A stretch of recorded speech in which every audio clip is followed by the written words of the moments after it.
Good morning and welcome to the Polk County School Board's work session.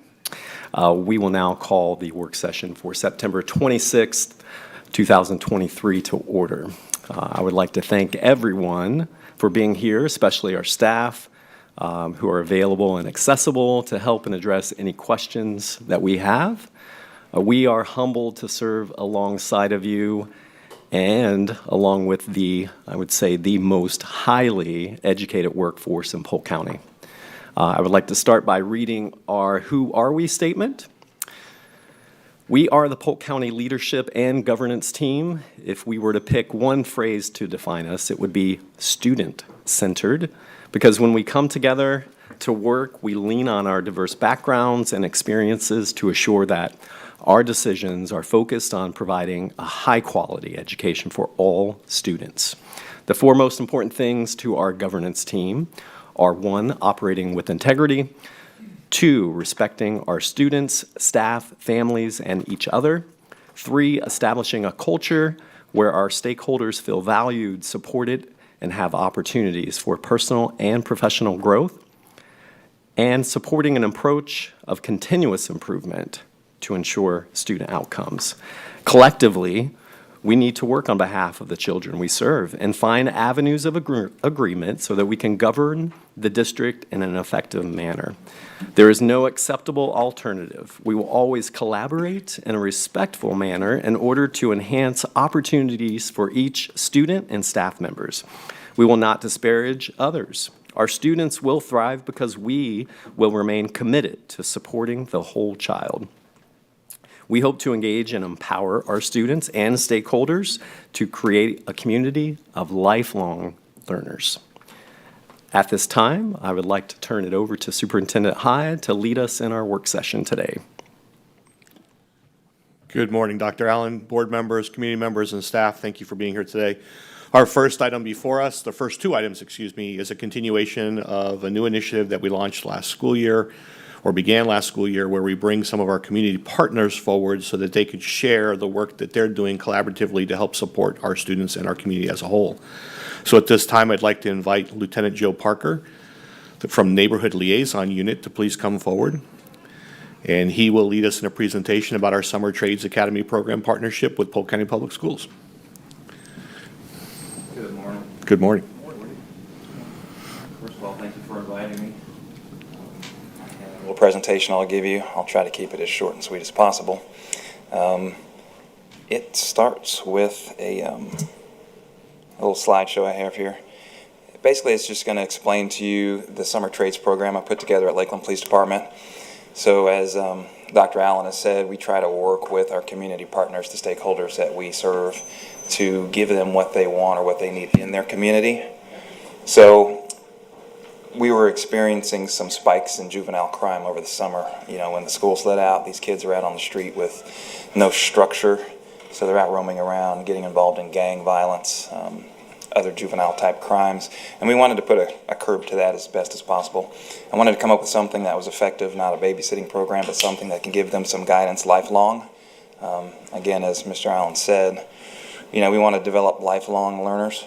So I met with our former Lakeland Police Department Sergeant Edgar Pickett. We discussed the issue because it was occurring in the Northwest community where he lived. And we came up with this program that we thought would be effective. I thought would be effective. I'm a carpenter by trade. My dad was a carpenter. He taught me the skills. That's how I earned a living. And it's an honorable living. And in our society, we have come to see that we're struggling. We're hurting for skilled tradesmen. And you can make a really good career working in the trades. So going through it, the idea, like I said, was to come up with a free program through Lakeland Police Department and community partners that would give an indoctrination to these kids what the vocational trades were. Everybody's not cut out for college. Even the smart kids may not want to go to college and pursue one of the classical approaches to learning. I was doing a summer presentation for a group of young kids, and I asked them what they were doing. I saw that there were some older kids in the class, and I asked what their plans were, if they considered the military, whether they considered taking the ASVAB to see what their strengths were, and they didn't know what I was talking about. So when I explained what the vocations were, and explained that I was a carpenter by trade. I had a little girl ask me if she could learn to be a carpenter. It sounded neat, and I said, of course she can. So I wanted to come up with a program that could quickly indoctrinate them to what the trades are, and then set them on a path to learning those skills and hooking them up with local business people. Like I said, I worked in the commercial construction industry. I was a superintendent and worked on large-scale projects. So 2 years ago, I started the program, and I partnered up with Laura Webster at your school board and Angela Purplis over at Travis. So we hosted the first program there at Travis, and it worked out really good. We learned some things. I tweaked it a little bit and just did the second rendition of it this past summer, and we used Tenor Rock High School. Dr. Looney allowed me to use that campus, and Mr. Isaacs let us use his workshop over there, and it was good. The crowd was a little bit different than the first year. They were engaged a little bit differently. They were asking different kinds of questions. Usually I would break at the top of every hour to let them shake it out and get back to focusing. But this past year, they worked right through the breaks, and I just started letting them go as they needed to. So that told me that was effective. We didn't advertise it really. We posted it on our Lakeland Police Department Facebook page, and within a week or two, both years, we had like over 200-something applicants from across the county.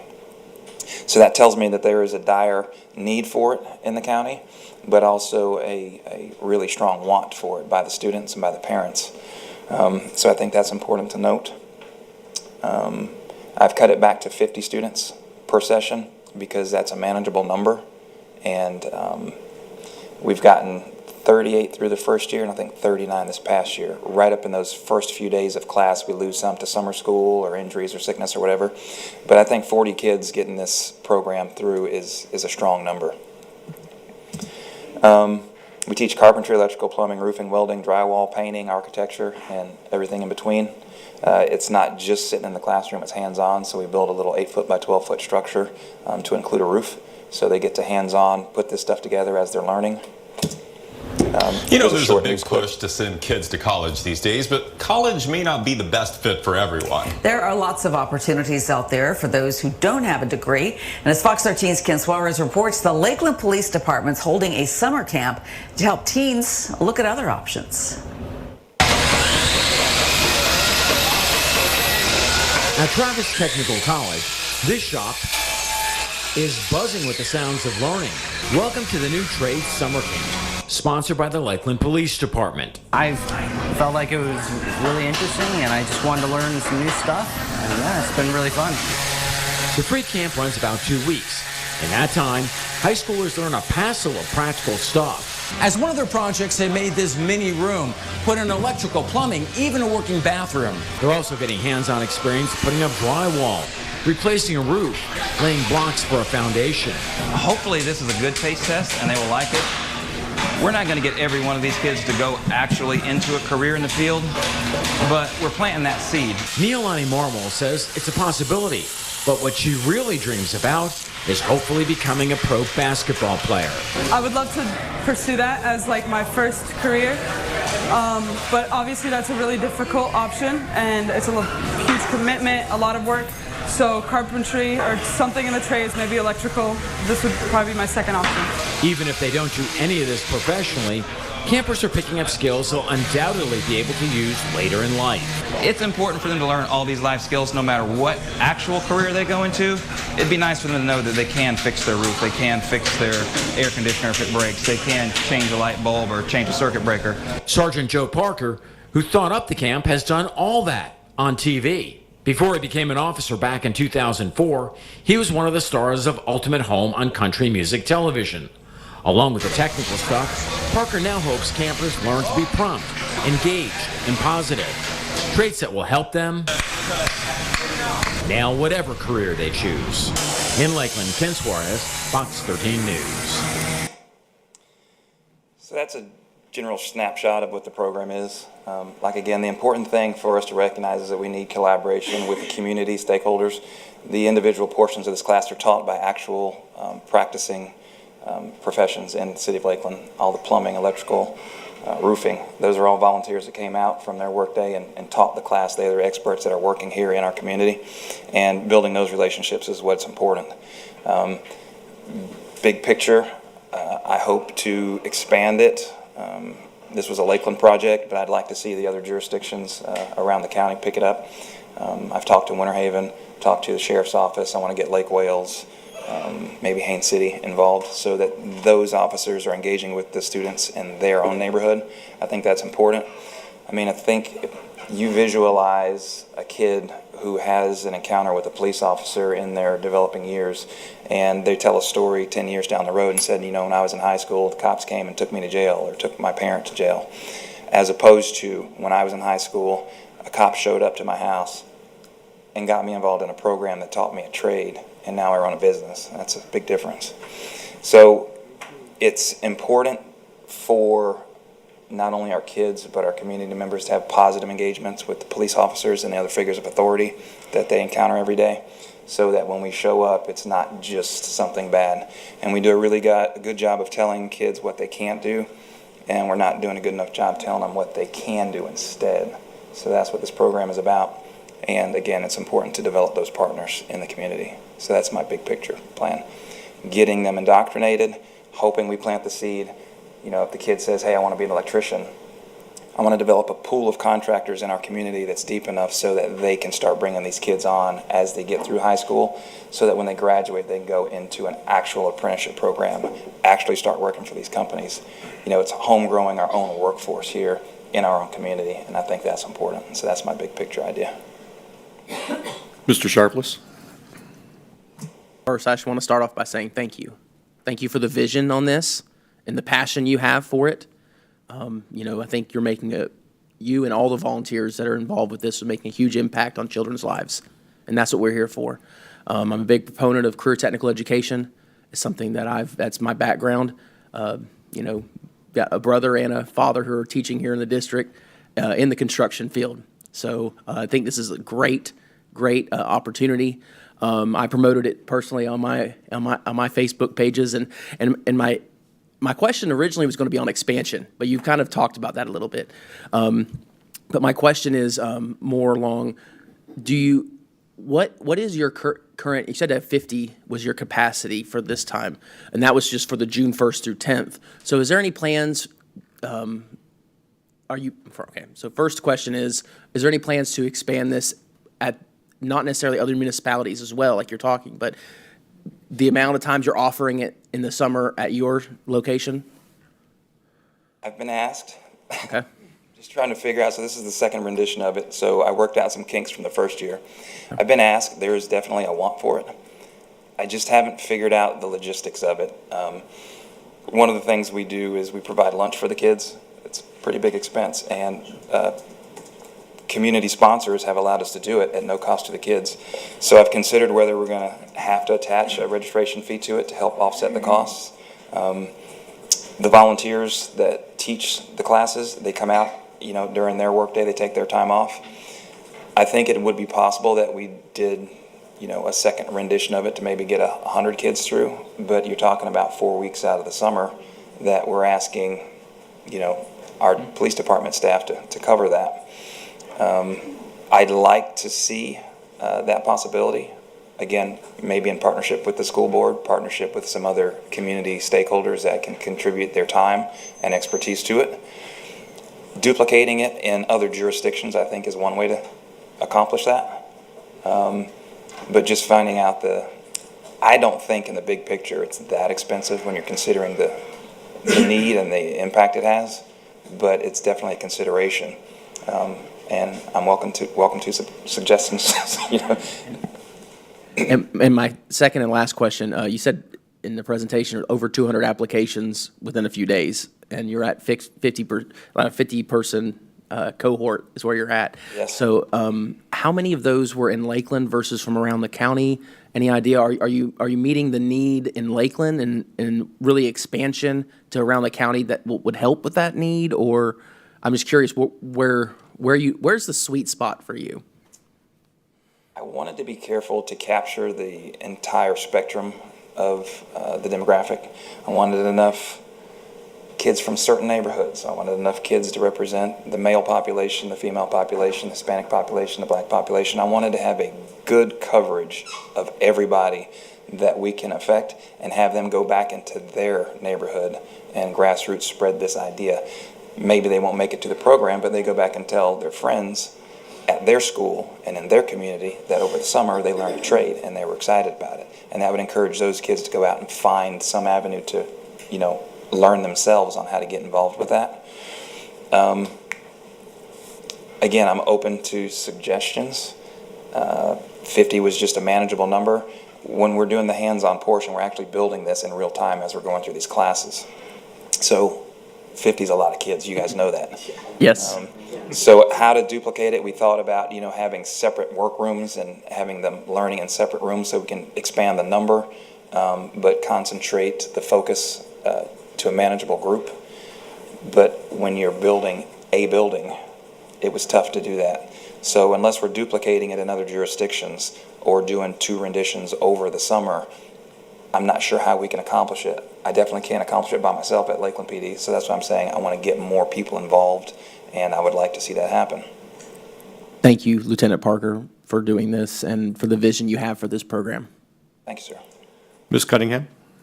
Thank you, Superintendent High. I, too, want to echo our sincere thank you. Being a young man as you are, with the knowledge and the, relatively speaking.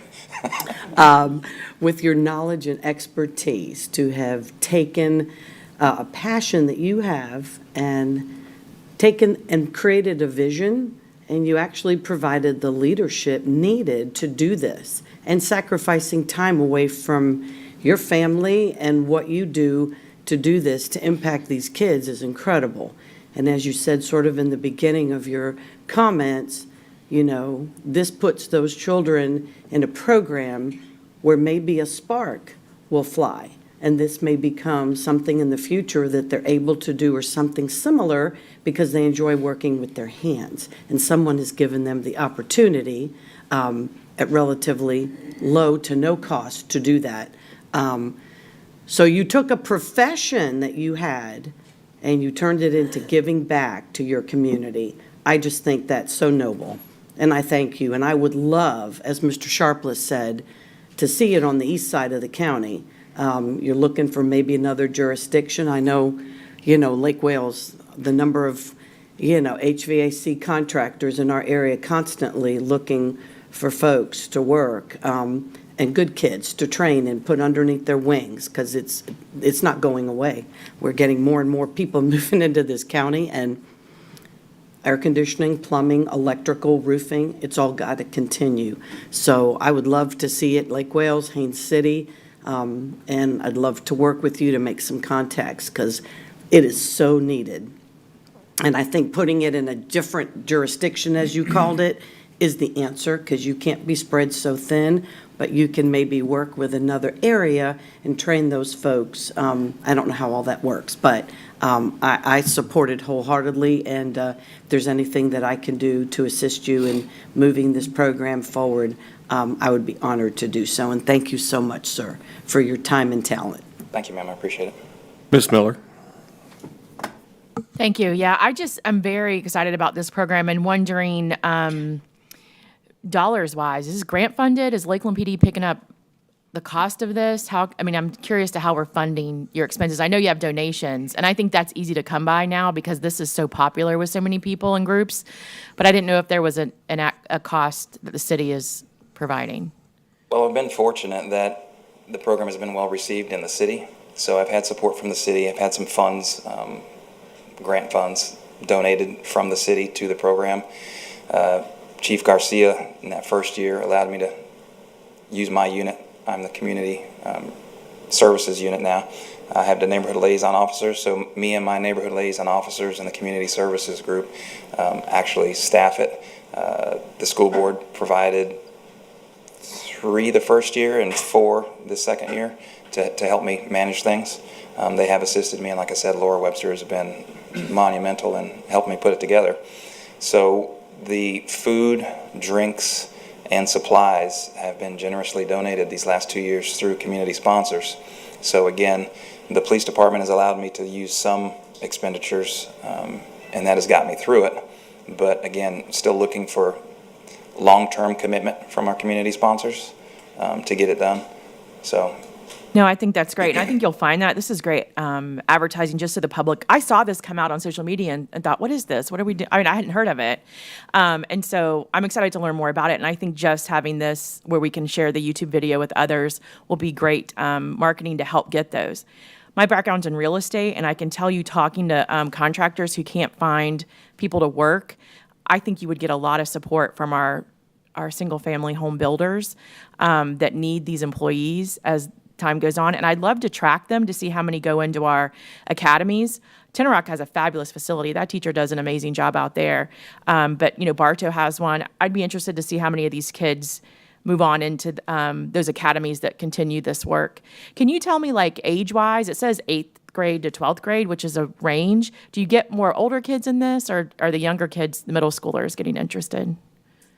So again, that's one of the goals of the program. As I started putting it together that first year, I started learning about the academies that you have to offer. And that's part of the goal, is to get these kids in, let them see what the trades are so that they can select one of these academies to go to. So my target audience was 8th graders going into 9th grade. So the kids that are actually attending the summer program need to be going into 9th grade through 12th grade. And again, looking at, so the way we capture the applications, there were certain pieces of information that I wanted to capture so that I'm getting enough 9th graders, 10th graders. I didn't want a whole bunch of, freshmen. I didn't want a whole bunch of seniors either. I wanted a good mix of everybody. So that was something that we considered in picking those kids. We had a lot of young kids this year. We had a couple try to sneak in that weren't even in high school yet. Well, they've probably heard about how fun and cool it is. No, I appreciate you presenting today, and I think this is something the community has been more than responsive to and shown interest in supporting. So we hope to help make those connections for this program. Thank you. Mr. Nolte. Great presentation. Agreeing with what my colleagues have already said.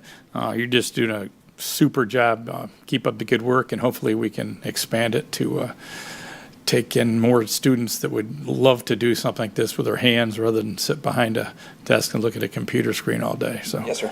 God bless you. Keep up the good work. Thank you. Dr. Allen? Mm-hmm. Lieutenant, thank you for being here. Obviously, you're hearing so much support from the board, and we're ready for an ask from you, and I think we would be responsive to that. We talked about the internship component connected to CareerSource. So here's this information, and, I love your vision in regards to that pipeline. And, where they could transition out of this and pop right into an internship that's happening through CareerSource. So I'm excited about that, if we can get that in sync. And we talked about that talent pipeline. And I don't know if this is something that we can do within the district or because we are that educational body within Polk County, but creating some type of a badging in a sense, not necessarily that type of a badge, but where these students that have gone through the program earn a badge from Polk County Public Schools. But then there's an opportunity because, we always want to see them move into that job, right, into that position and getting commitments. And, if you want to mention the GMF apprenticeship program that's connected, to see maybe other organizations that would step up and say, hey, we're committed to hiring 100 of your grads per year that have gone through this summer trades and have earned this many badges and recognized from the school district, something along those lines. But if you could maybe speak to the apprenticeship idea around this program too. Sure.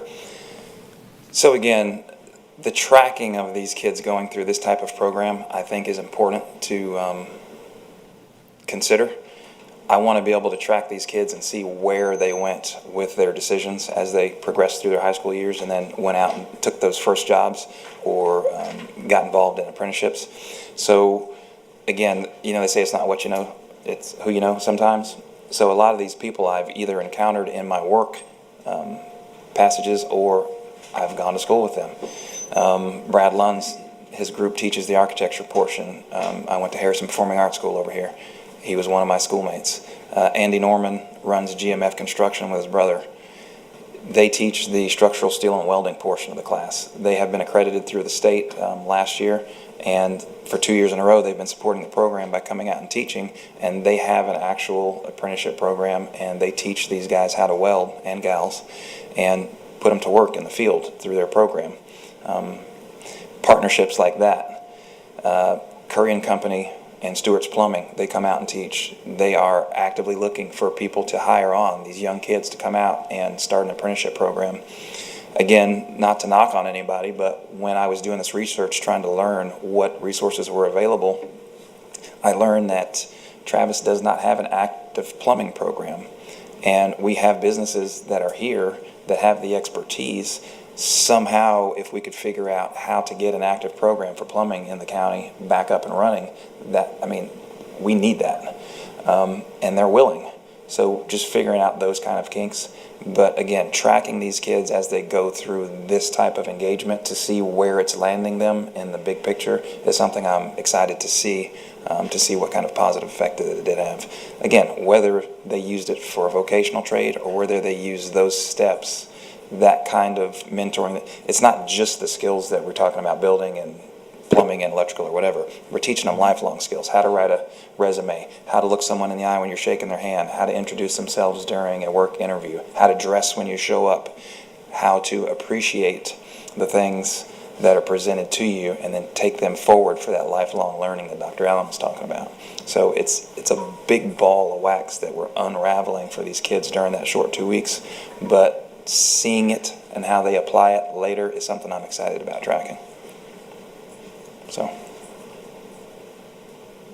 Seeing no further questions, thank you very much, sir. Appreciate it. Thank you all, appreciate it. Thank you.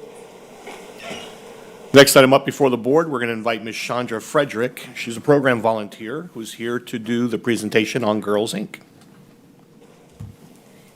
Good morning. It's very nice to be here. I'm extremely honored and excited to represent this wonderful organization, Girls Inc.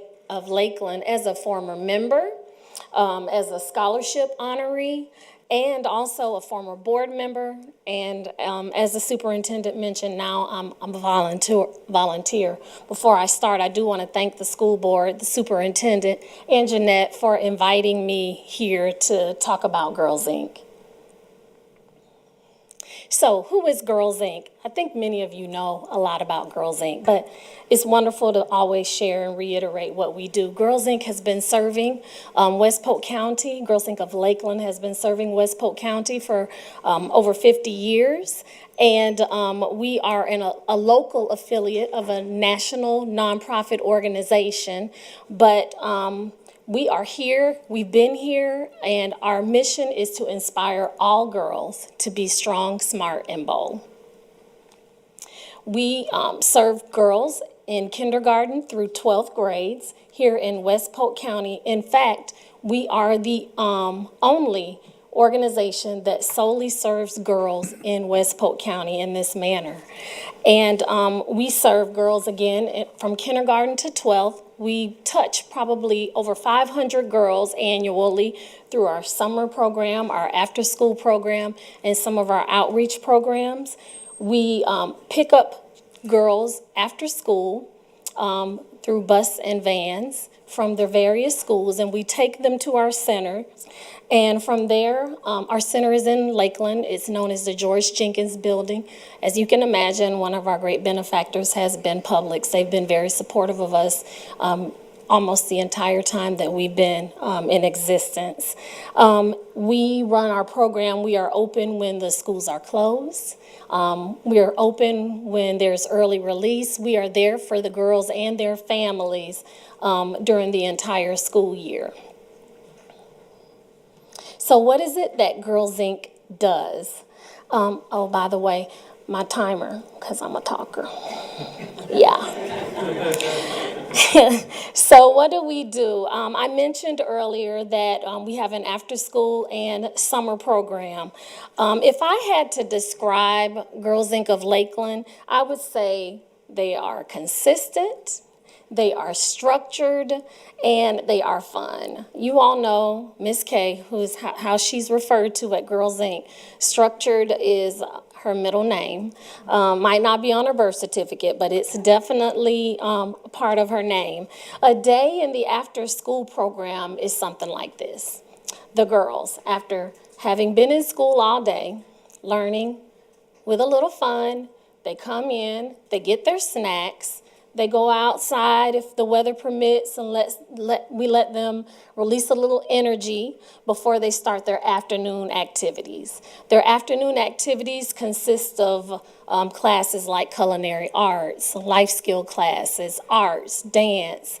They also have after-school tutoring, and they do homework help. One of the greatest things is when you know that your child is in an after-school program and someone's going to help them with their homework. For a lot of our parents, they're working until 5:30. They go pick up their kids. They've got to cook dinner. They've got to get them ready for bed. It's really nice to know that someone has helped them with their homework, made sure that they finished it before they go and continue the other activities that they have at the center. So I'm really impressed with that. Another thing that I think is really interesting is the partnership that Girls Inc. has with the school systems.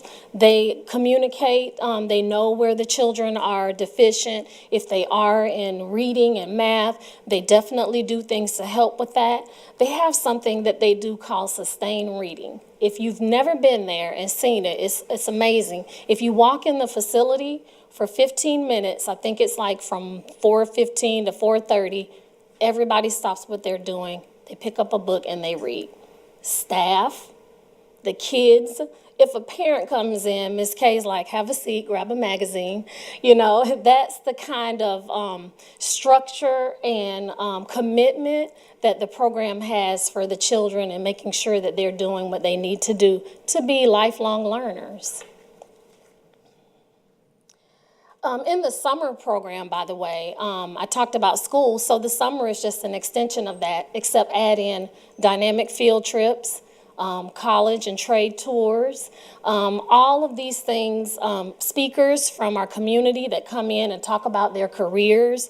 All of these things are offered to the girls during the summer to help enhance and to help them also not experience some of the things that children might experience in the summer when they're not in the classroom. They try to continue the learning so that when they get back to school, there's not as much of a drop and things for the teachers to have to catch up on.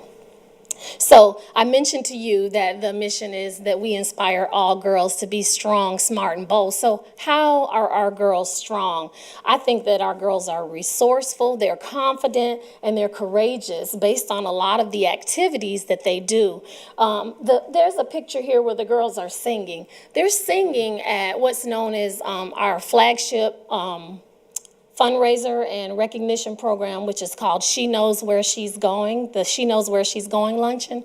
These girls are singing in front of an audience of adults, a couple of hundred people. They don't know them. Do you know how much courage that takes? You all get up here every week or two and you do this. I bet you still sometimes get a little butterfly or two. Well, imagine, being 7 or 8 years old, getting up in front of adults to sing a song. I think that takes courage, and we encourage our children, our girls, you can do anything. You just have to put your mind to it, and you have to know that you are worthy.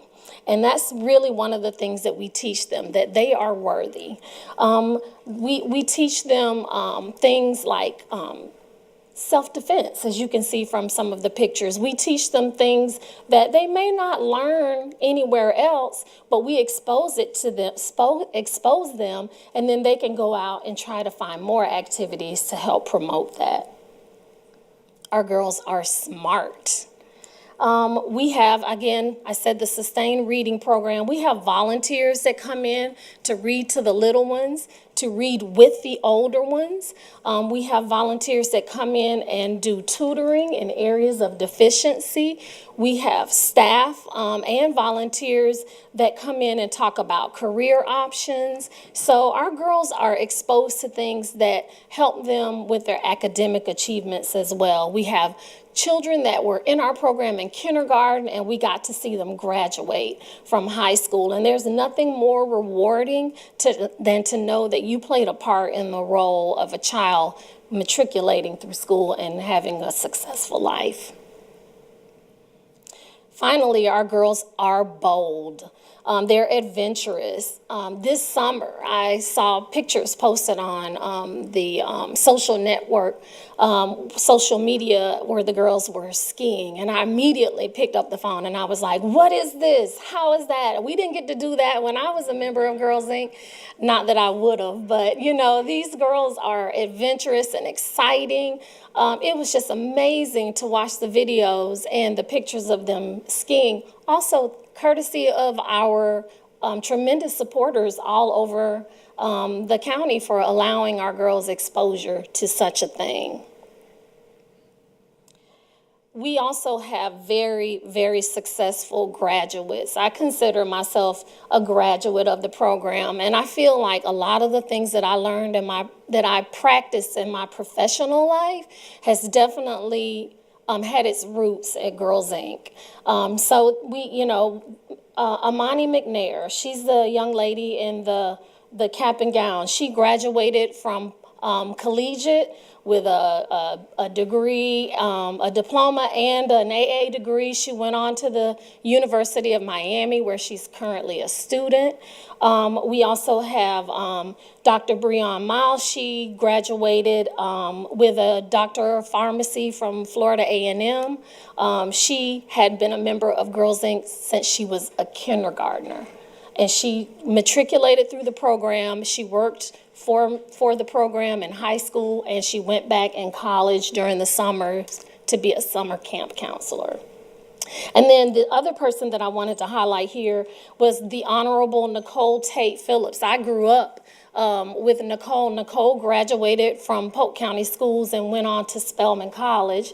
And then she graduated from law school, and now she's a judge in her home county in Pennsylvania. And she comes back and she has communicated with the Girls Inc. family. She's volunteered. Once an alumni, always an alumni, always welcome into the program to share. We have committed staff, as you know, Ms. Kay.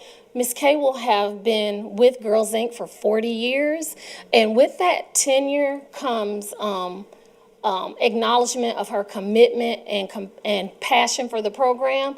And it's not usual to see people stay in nonprofit organizations that long, but Ms. Kay has tenured staff who've been there for 10 years. And you know, in the nonprofit world, you don't make a whole lot of money. Those women are there because they care. And so we are very impressed with our staff. This picture of the graduate, that's Miss Madison, and she actually was a summer staffer, and she has left the program, graduated from college, and now is a second grade teacher at Dixieland Elementary. So, you know, that's another feel-good story where we know that our partnership and our commitment to our community is lasting. We have dedicated board members who are basically the bones and the strength behind our fundraising and our policy making for our girls. We have our She Knows Luncheon, our father-daughter dance. We coordinate volunteers for Pig Fest. That's all done at the behest and on the strength of the Board of Trustees for Girls Inc. And finally, Girls Inc. would be nothing without our caring parents and volunteers, parents who bring their children to our program, but also our volunteers. When we need them, they come. Our other volunteers in the community are there to come and speak to the girls. They come and serve at our fundraisers. It's really an amazing family that we have. I've already mentioned our annual community events. We are so glad that we have been able to bring the She Knows Luncheon back after having had a hiatus during the pandemic. It was an excellent turnout this year, and it was very rewarding to see so many women, deserving women, recognized for their commitment to our community and specifically the girls in our community. And I would like to close by just saying that we are very grateful for our generous sponsors and donors, Publix Charities, the United Way, the Prodigy Program, and many of the organizations and community businesses that come out and share their knowledge and skills with the girls. And with that, I definitely want to thank you for your time, and we appreciate all that you've done to support Girls Inc. and the girls that attend our program. Ms. Miller? Thanks for coming out today. I just wanted to say, when I was a teacher at Dr. Annie Roberts, I had students that attended Girls Inc., and I could see the impact that it made on them. So I appreciate what's done there, and I hope that it can reach even more for a lot longer. But thanks for coming to share. Thank you. Mr. Sharpless? Hey, I want to thank you for what you do in the lives of these girls. It's tremendous. I also wanted to ask that, maybe either Miss Kay or you or someone keep me in the loop on when these some of these events are, especially the She Knows Luncheon. That really seems like it's very impactful, and I would love to attend. So please, just reach out, let us know. Yes, and just by the way, many employees of the Polk County School Board have been nominated and successfully been recognized as winners of the She Knows Where She's Going award. And I think that just speaks tremendously about the talent that you all have here on staff as well. Thank you. Dr. Allen? I just want to, say thanks, Ms. Crowley. Just the way that you put our community partners together in this boardroom today, because we really get to see some of that strategic plan implemented by the great work that you're doing. So I think as we have the goal of shaping the whole student, you are doing that. So, Ms. Frederick, thank you for the work that you're doing, your professionalism in shaping our students, the stories. So thank you for bringing those to the boardroom today and the impact that you're having. So thank you. Thank you. Mr. Nolte? Agree with everything's been said.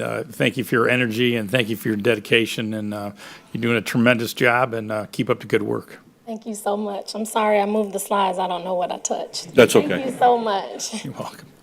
Sitting here going like, There are no further questions or comments. Thank you so much. Thank you Appreciate so your much. time this morning. Board members, the next item before you, Mr. Dan Talbot, Senior Director of Athletics, will come forward. This is a topic regarding Tenor Rock High School and a partnership with Southeastern University to update their track facilities. All right, good morning. Great to see everyone. Thank you for allowing me to speak today. And Dr. Allen, speaking of community partners, we have an opportunity to partner with Southeastern University, which is located very close to Tenor Rock High School, to update their track facilities. Put out a recommendation that we replace the current asphalt track that we have there with a synthetic surface. The estimated replacement of that is $741,000. This will allow us to host, obviously, FHA district events. It will allow Southeastern, who currently does not have a home track facility, which is a nationally recognized program. They've won numerous national championships. They've kind of bounced around at all of our facilities to hold practices, but have never been able to hold an athletic event at home. This will allow them to have a home base for their meet, which also benefits Tenor Rock High School, because not only does it benefit their athletic program, but it benefits their clubs, their ROTC. They'll also have the ability to sell concessions, work the events, make some extra funds to benefit all the programs within the school, not just the student athletes.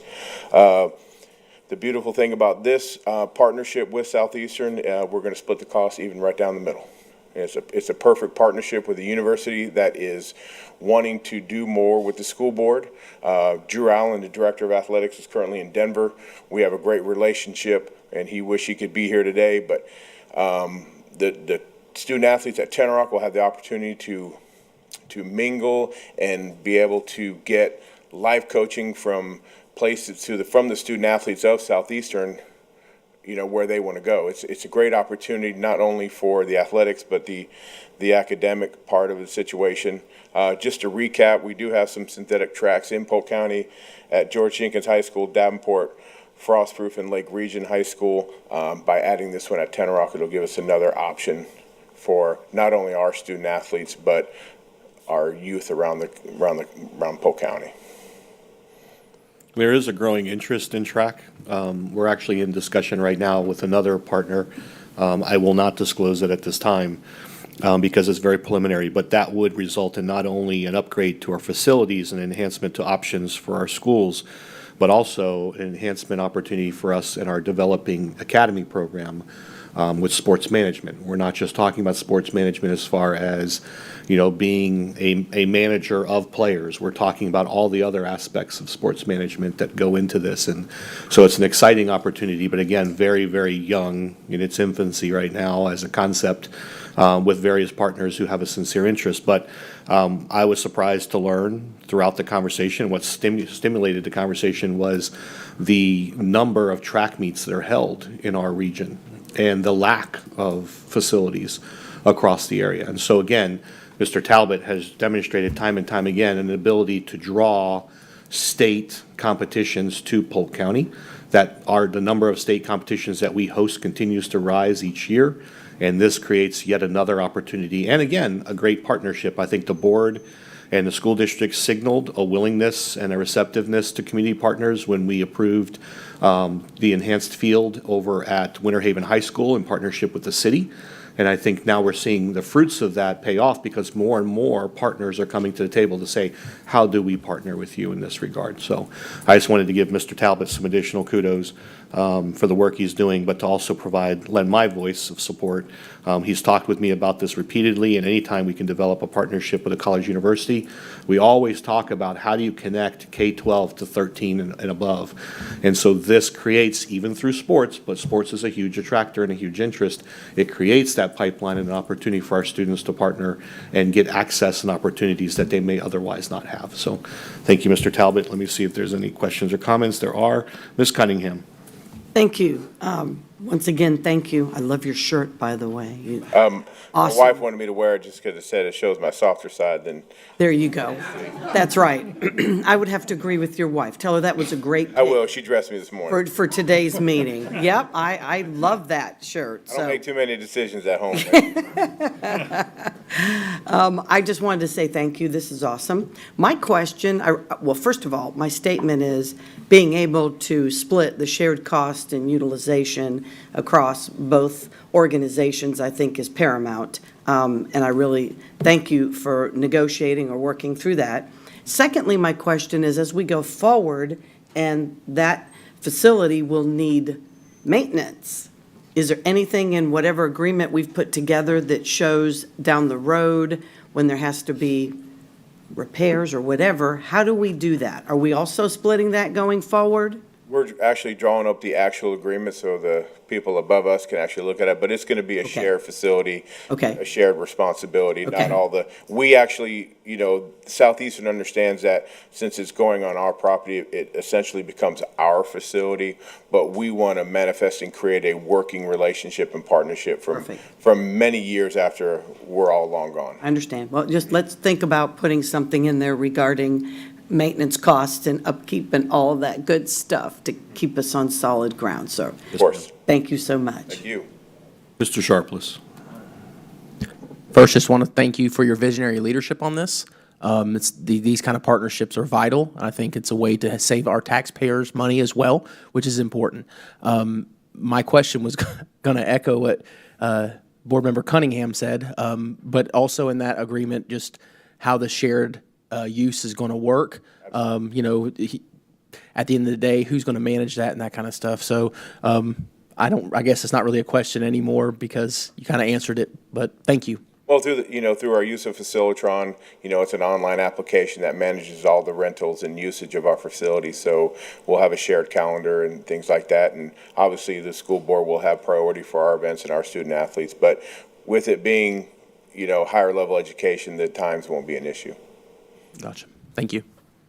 The only issue for maintenance typically too, just so the board's aware, is if that field is used by one of our Pop Warner organizations for football or any other athletics, especially those who wear cleats, there's special rugs that you put down across the surface to ensure that they're not damaged in any way. So our usage agreement would stipulate what precautions they must take and would actually outline any costs that they would incur if it results in damage to our property. And so that's important to note. But I think, Mr. Bridges would attest to the fact that every time we go into these types of agreements, we always look at ongoing costs. Because again, this is like a PTA who with great credit says, we're going to buy a cart full of iPads for this middle school.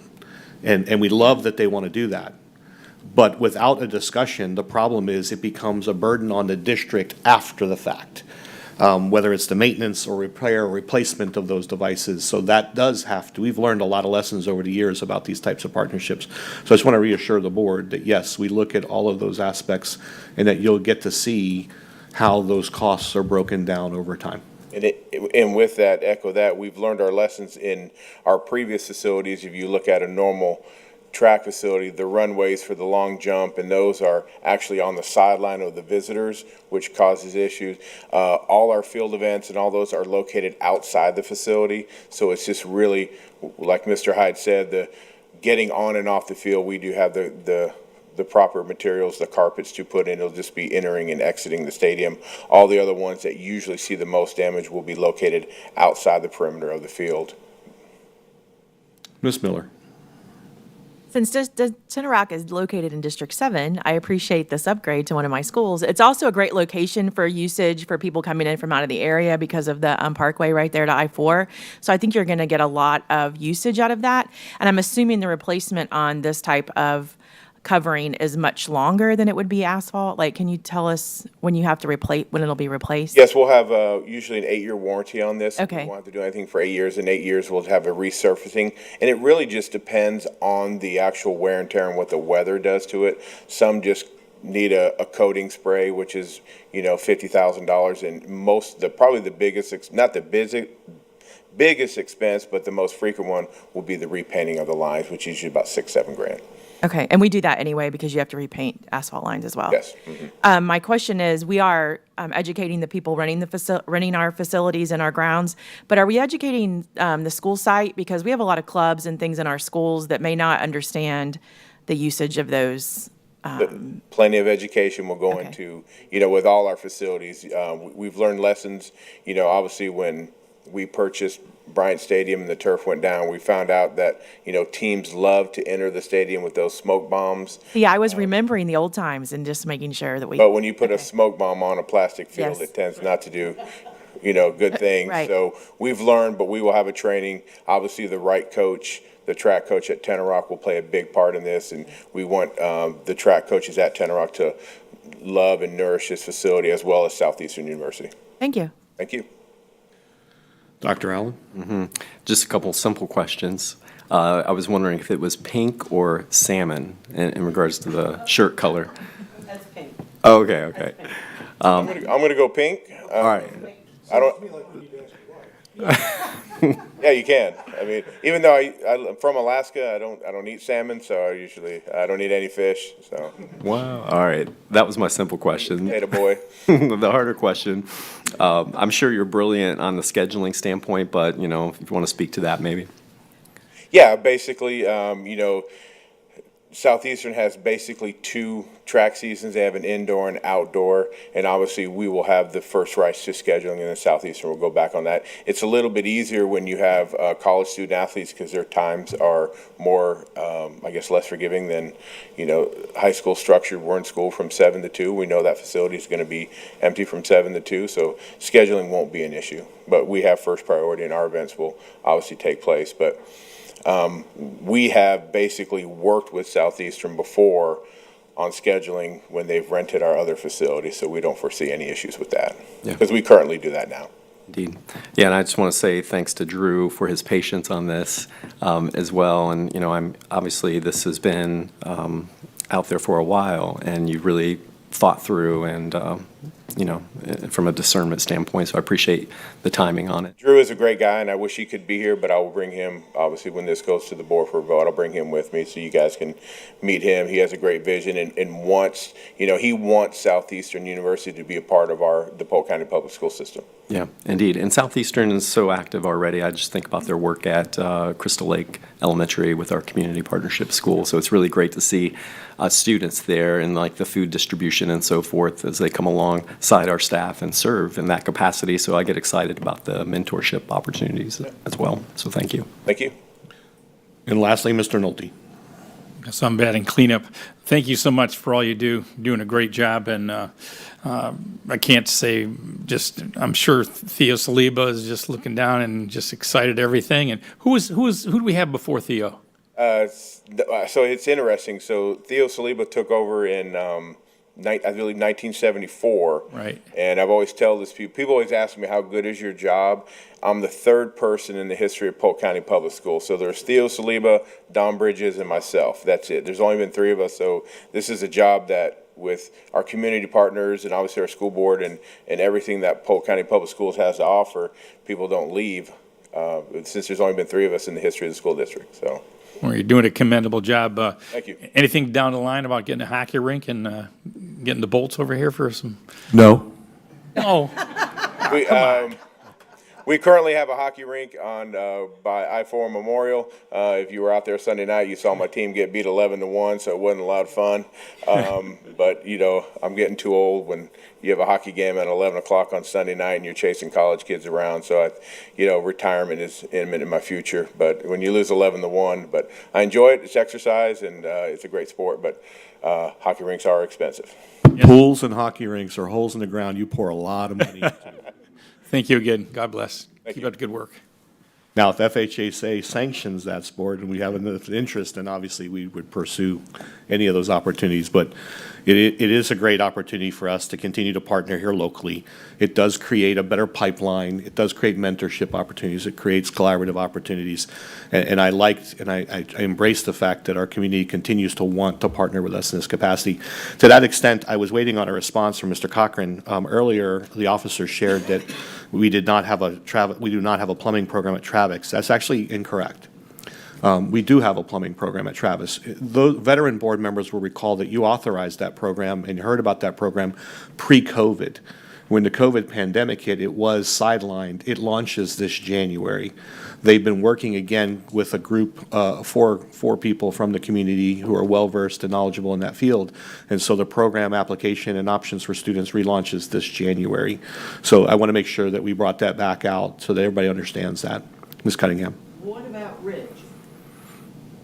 I believe it's already at Ridge. That's what I thought. Yes, ma'am. Well, he mentioned Travis specifically, correct. And I just wanted to make sure that we put that out there because Travis is far more accessible to students, obviously, on the west side. But yes, ma'am, good point to bring that up. Mr. Talbot, I see no further questions or comments. Thank you, sir. Appreciate it. Thank you, and just a final update, the track project and field at Denison begins, construction begins November 6th. So, thank you. Thank you, sir. We're going to do one more item here this morning before we take a short break. At this time, I'd like to bring up Teresa Griffin, Senior Coordinator for Public Records and School Board Policy, as well as Chad Davis, our Superintendent's Office Staff Attorney, who are here to present on three updates to board policy that are directed or required due to changes in school code and or state statute. Ms. Griffin. Yes, thank you, Mr. Hyde. As Mr. Hyde mentioned, we have three policies today. The first one is policy 2266, which is our non-discrimination on the basis of sex in education programs and activities. And this is a new policy. We don't currently have this policy in our manual, and this policy is just created to comply with Title IX mandates. So this will get us into compliance with state and federal laws regarding Title IX. The policy requires us to select someone as our Title IX coordinator, and that'll be Dr. Anthony, who's our Senior Director of Equity and Diversity. And Dr. Anthony and his team met with Chad and I and Wes. We all sat down to take Neola's suggestions. They had different options that we could choose from. And as you can see, I attached two different versions to the agenda. Normally, we only attach one, like the strike-through version of a policy. With this one being new, I wanted you to see what Neola suggested as far as options that we could select from, but then also have a clean copy so you can just see what our policy will read like if it is adopted, if you choose to adopt it. The other two policies are derived from our most recent legislative session, and it's policy 5136, which is wireless communication devices. This policy is being updated just to comply with House Bill 379 regarding student cell phone use during instructional time. And then policy 7544, use of social media, which is revised to address new guidelines in Senate Bill 258 and House Bill 379, just prohibiting the use of TikTok and other social media platforms on district devices and the internet. And if I may, just to clarify a little bit further on the wireless communication devices, it does not prohibit students from using cell phones. It actually prohibits students from using them during the instructional period unless the instructor provides them permission to do so. This is the policy, if you recall, during the summer before the launch of the school. This was rolled out very quickly. And so for us, we provided some technical assistance to our schools because it creates potentially an issue that should we confiscate a student's phone, what are the ramifications and what legal liabilities do we then assume should that phone get lost, damaged, or stolen? And so we have provided guidance to our schools. But it is important. It doesn't completely ban their use or their presence on campus. It actually prevents them from being used in the classroom during instructional time without the explicit permission of the classroom teacher. So there is a little bit of a difference there, and some slight exception. Ms. Miller. Hi, thank you. You have said this. I just want to confirm the new policy that we're putting in place is to comply with Title IX and meets both federal and state requirements. Correct. Okay. Dr. Allen? Yeah, my comments on this one or questions would deal with the wireless communication devices policy. And I'm looking at, because it references our bylaws, but our bylaws define wireless communication devices a little bit more broadly. So I know the statute was specifically talking more so about smartphones, right? Whereas the bylaw defines our devices as computers, laptops, tablets, e-readers, cell and mobile phones, and or smartphones. So, I just wanted to maybe bring that forward just as an issue maybe that, maybe a bylaw is not in concordance with what the statute was intentional about addressing, but just as a comment. But my question is, as you were noting, Superintendent Hyde, who's enforcing like that? Because the language says may, right? And so, which part of the language are you referring to? I think it says students may not use WCDs. Shall not. Does it say shall? Because I think the policy says may. So below, students may not use WCDs on school property or at school-sponsored activities anyway. Internet websites that are otherwise blocked to students at school and shall not download or access prohibitable applications for internet access provided by the district. So, and it's, again, the may not is in there because the teacher can provide permission. It shall not would preclude their use altogether, in my opinion. But I'd let Mr. Bridges weigh in and Chad weigh in on that. And maybe the question I'm trying to get at is, do we have cases that, each school site would be enforcing this differently? And then, how does, breaking this, in a sense, rule coincide with our code of conduct? So those are really the two questions I was trying to get at within this, because I'm just trying to give an example. Let's just say you've got a student that has a tablet and device, and they have an Apple Pencil, and they're in the classroom, and that's how they take notes. So I'm just curious how we're implementing and enforcing this. Is it more teacher-led in regards to the may not use, or is it school-based? And then do you have different applications where they're enforcing it differently across the district? I would begin by saying that this is mirroring language from the statute. So I believe you probably have a lot more experience than perhaps those who created the language for the statute, and are raising some questions that are very useful for when we start developing procedure. Because I don't believe that the intent here is to limit or restrict the ability to use these devices in learning. It's really just to crack down on the use of the devices as a distraction during the instructional period. Mm-hmm. Yeah. I'd go a little further. This is an area that I think is going to be very fluid and very organic because it is expanding geometrically, not arithmetically. Mm-hmm. And so as technology changes and as people discover new ways to misbehave, which is an ongoing challenge, we're going to have to deal with those. And as the superintendent mentioned, one of our great issues is that, when I was in grade school, I wasn't walking around with $1,500 in my pocket. And now we have elementary school students who are doing just exactly that. And we have to be very, very careful to make sure that we don't find ourselves in the position of being responsible, the school district, for loss or damage to something that an 8-year-old student has in his pocket. So we are going to be working diligently to protect that and safeguard the rights that have been established for parents and children, but at the same time keep us out of the business of having to protect and take charge of those devices. So it's quite a balancing test. Mm-hmm. Mm-hmm. And I think, Dr. Allen, though, when you read the policy in its entirety, it does clarify that situation. So when you use the example of a pad where a student's taking notes, that would not be in conflict with the policy or procedure of the law in any regard, unless they're using that to communicate with others.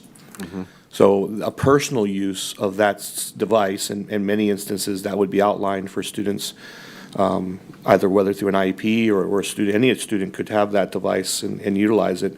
But if they're using it to take pictures, if they're using it to record, if they're using it to transmit or communicate with others, then they're in violation. So I think, yes, there are a lot of examples of devices, but this is specifically related to students utilizing and accessing the features of those said devices to share or disperse information and communicate. And I think that because of that, I think the policy does speak to that.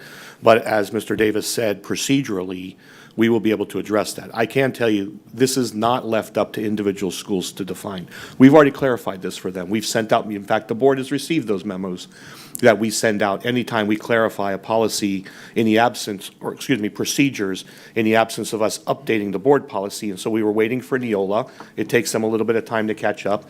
Then Mr. Davis, Teresa, Ms. Griffin, and Mr. Bridges and others talk through these situations before bringing the recommendations for revision to board policy or the development of new board policy. And that way, the schools are not operating in a void. So as far as discipline, as far as those things, those will be consistent.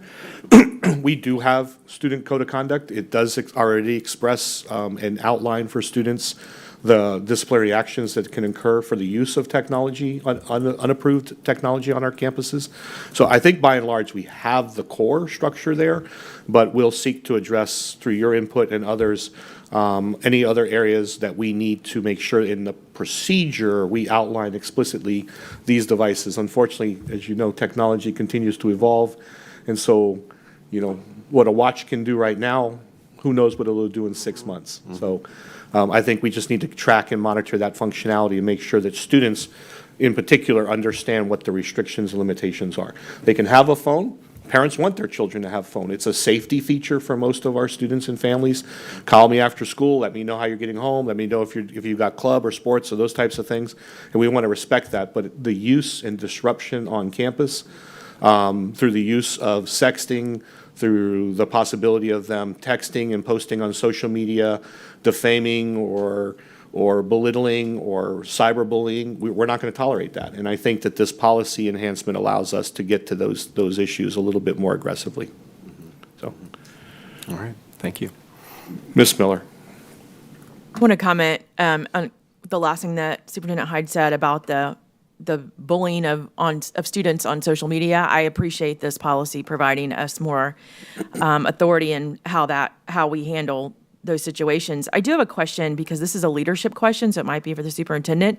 I've been in classrooms where the teacher has taken on already previously to having a policy, how they handle the phones. Either they use them in instruction. I've seen teachers put them in bags and the kids can get them out and they're rewarded by the end of the school day. But if it's not consistent, I think it's going to be up to leadership, up to the principals to enforce each teacher's rules that they have. And I just want to make sure that we understand that we're pushing this onto the teacher to create that policy or her procedures, but it'll look different at every classroom. So you feel our principals are equipped to understand the leeway that teachers have, but also the responsibility of how it looks, and it's up to the teacher to decide if the student's using it appropriately and then what the consequences are for it not being. giving that to the teacher, I think, is a plus, but it's also a huge, it could be a discipline issue that they have to intervene and need support from the principal with. Right now, as a district, we would not support a teacher removing devices from students or asking them to place them someplace else in the classroom. We were actually very explicit in that in our memo to teachers, and we said that if a student refuses to put their device away in class, that they're to notify their administrator, and we will address it through the student code of conduct. The reason for that is, again, the teacher in and of themselves is creating a liability for themselves. And so we need time to explore this issue with other districts, with Mr. Bridges, with Mr. Davis, to ensure that if a teacher in and of themselves independently says, you need to put your phone here, and it's a brand new iPhone, and it has a cracked screen, but the teacher doesn't notice it has a cracked screen, then the student picks it up at the end of the class period and says, my screen's cracked. Now who's liable? The teacher is. And then ultimately the school and or the district is. So we're not going to allow people to expose us to that type of liability. And this, Mr. Nolte previously asked, well, can we do those bags, those that are magnetically sealed? And then, yes, we could explore that, but the problem is, if we were to have a real school emergency, how then do students get in contact with their families or families vice versa? So there's a lot of logistical issues here to address, but we were very explicit with staff to say, do not take away devices. Simply tell them to put them away in the absence of a procedure that will outline for them so that we can eliminate the ambiguity. But we do expect our administrators to support our teachers in maintaining classrooms that are conducive to teaching and learning. I do want to say I do not support the whole taking the bag as they walk through the door of the school, because parents don't support that as much as some people think they do. Parents are afraid and they want to be able to reach their child. And so I understand that. Some teachers have been very creative to use it as a reward. Like if you choose to put your phone over here, you can have it for the last 5 minutes of class.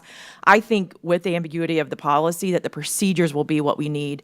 Will we see that? Will that come just for us for an informational item? Yes. Okay. I will share that with the board. I will not share it at a workshop. I'll send it to the board. Thank you. You're welcome. Mr. Sharpless. I got a couple things. First, the policy that was submitted to us, it says teachers shall designate an area for WCDs to be stored during instructional time. So it does say that. And so that's, I think, where... But you have not approved this policy yet. Okay. That's the point. Okay. So in the absence of an approved policy, we provided guidance and technical assistance to schools. I do not believe that we will conform to that. Okay. I don't. At this time, I'm not comfortable saying yes or no, quite frankly, because, again, the liability issue, and I've dealt with this as both as superintendent and as a school-based administrator. There's a reality that a $2,500 iPhone that nobody really pays $2,500 for, ultimately, we end up getting the bill from someone because the phone is lost, damaged, or stolen. And we're responsible because we took possession of the phone. How do you address those things? And I have seen tremendous creativity across the nation about how teachers address cell phone policies. Whether they put it into a drawer, whether they put it into like the shoe holders that people have in their closets, and they hang the bags on the back of their doors. And it's not about not allowing teachers to do it. It's about protecting teachers and our staff from that potential liability issue. And the sad reality is it happens all the time. So we will continue to explore that and incorporate that into our procedure. So then I would suggest if it's going to come in from the board, then maybe strike that part of the policy if we're not going to do that in practice. So that's just my suggestion as a board member. My other question I have, and this is on the social media part, I know a lot of our student organizations and clubs, as a former middle school and high school agriculture teacher, our FFA chapters had social media sites, and so the use of social media policy.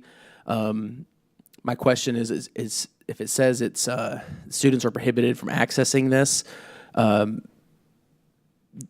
our district internet, what about for promotion of like a student promoting the student organization or using it during, let's say for example, after school they have a FFA meeting. Or any student organization, and the student, I'm sorry, I'm running on low sleep as a new father here. I'm trying to articulate myself. The student is wanting to use log into their FFA chapters or their whatever student organization's Facebook account or whatever and promote that. They would be on our district internet. It is allowed. It is? Okay, so On the maybe I bottom- misread that. I'm At sorry. the bottom of the page, page 1, under social media for instructional and school-sponsored activities, it explicitly prohibits TikTok or any. So they could not platform use such- TikTok? No, Okay, gotcha. under any circumstances. However, if a school staff member, AKA club or sponsor, has a district-approved social media platform site that's used for educational purposes, if you read that last paragraph, it'll be considered educational activity, and it falls under the code of conduct. It says students' use of district-approved social media platforms and sites must be consistent with our code of conduct. So it does allow for it, but it does put the onus on the sponsor and ultimately on the school and then the district to monitor everything that's being posted to ensure its appropriateness. That makes sense. But that's also a lesson we're trying to teach students. How do you post appropriately to social media? And the understanding that even on some platforms that claim to be temporary, where a message may automatically delete or disappear, it never disappears. Because somewhere someone screenshotted it and shares it someplace else or retains it. So it's important for us to use these as opportunities to inform our students and instruct them on the appropriate use of social media. But no, in no way does this prohibit them through school-sponsored activities from supporting. So to your point, FFA, is on a field trip and they're taking pictures. And so long as that student has permission and has access to the school-sponsored FFA site, they may post. They may not necessarily post to their personal sites while on campus. They can do that after the fact. And so then maybe we should add, a suggestion would be to add at the end of that one sentence I read, it says, we struck out except when expressly directed by a teacher solely for educational purposes. Maybe we should add something in there about school-sponsored to reference or anywhere else in this policy or something to where if someone reads that one sentence and they didn't read the rest of that policy, they wouldn't prohibit a student from doing something. That's just a suggestion. I just want to add both to that and also the previous comment about teachers designating where the cell phones go. Both of those are in the statute. That is lifted directly from the statute. So, we can clarify our procedures. We can reference, when teachers direct where cell phones can go, in accordance with our, procedures, where teachers are going to direct them, they go in the pocket, they go in the backpack. But those are a couple of areas that we have to work around using what the statute actually gives us. We may not have the leeway to just remove or come up with other policy to that. And Ms. Pasco, if you'd like to address some of that as well. Hi, just a point of clarification, make sure we're all on the same page. Students have a student Wi-Fi. So all their devices go onto the student Wi-Fi, and social media is blocked on the student Wi-Fi. So there's a separation between students utilizing social media. Mr. Hyde's example is correct. There are district-supported social media platforms. FFA might have one, and they register that with the username and password with the district, so the district can manage. So that's separate than someone's personal social media page. And students might be engaging in that, but they would not be engaging on it during the instructional day or on campus. So I just wanted to clarify that piece because you can't really take a policy onto the internet and then say with the exception of this student or that student. So it's pretty much all or none. And this is coming from the statutes of how we address social media access for instructional purposes. So that is one of the gray areas. Now a teacher might choose that they are going to utilize social media based upon the statute for teaching. We also are required to teach social media, and we do that through the Flight Academy. But they would not be doing it in the classroom because some of the statutes are giving us conflicting information. We also have some requirements of maintaining with social media for our E-rate, and pieces of that require funding. So some of these procedures are, to everyone's point, going to be extremely important, but I wanted to make sure we didn't come away with any misconceptions about some of those competing requirements. Mr. Nolte. Thank you, Superintendent Hyde. Thank you, Doctor. I don't want to kick the hornet's nest because this is a ongoing thing. I have teachers, parents, many times a week, a month, raise their opinions about the phones, especially, the teachers. They tell me all the time, come on, Rick, we don't want to be phone police. We've got to come up with a way to take care of this matter because they want to teach. They don't want to have to worry about the phones and things. And we've got some very intelligent students out there that know how to work around it. So I think bottom line is we need to be super consistent. Each school from A to Z needs to be consistent in the manner that they enforce these rules. Because I've had guys at the golf course came up to me, man, I transferred to this high school. I said, how do you like it? And he goes, well, it's a completely different phone system than we had at, and we had at Jenkins, and vice versa. So, I feel bad for the teachers because they wear so many hats nowadays, and now they have to be phone police. I think there's got to be a better way to do this, because when I have parents come up to me and say, hey, Rick, these kids, I know they're not supposed to use their phones, but they're putting them between their legs and they're, putting them in a backpack, and they're not even listening to the teacher, and our test scores are showing it. So I know this is thin ice, and I know it's come a lot of stuff's from Tallahassee. We need to work together, but somehow we've got to come up with something, because I'm hearing parents, teachers, even the kids come up and say, Coach, I didn't learn anything in that class. I was watching this, that, and the other. And I go, well, how'd you get on the internet? He goes, because my phone, I can do anything with this thing. I haven't got to get on the school's internet. Now, I'm not tech savvy, so I'm just repeating what I've heard.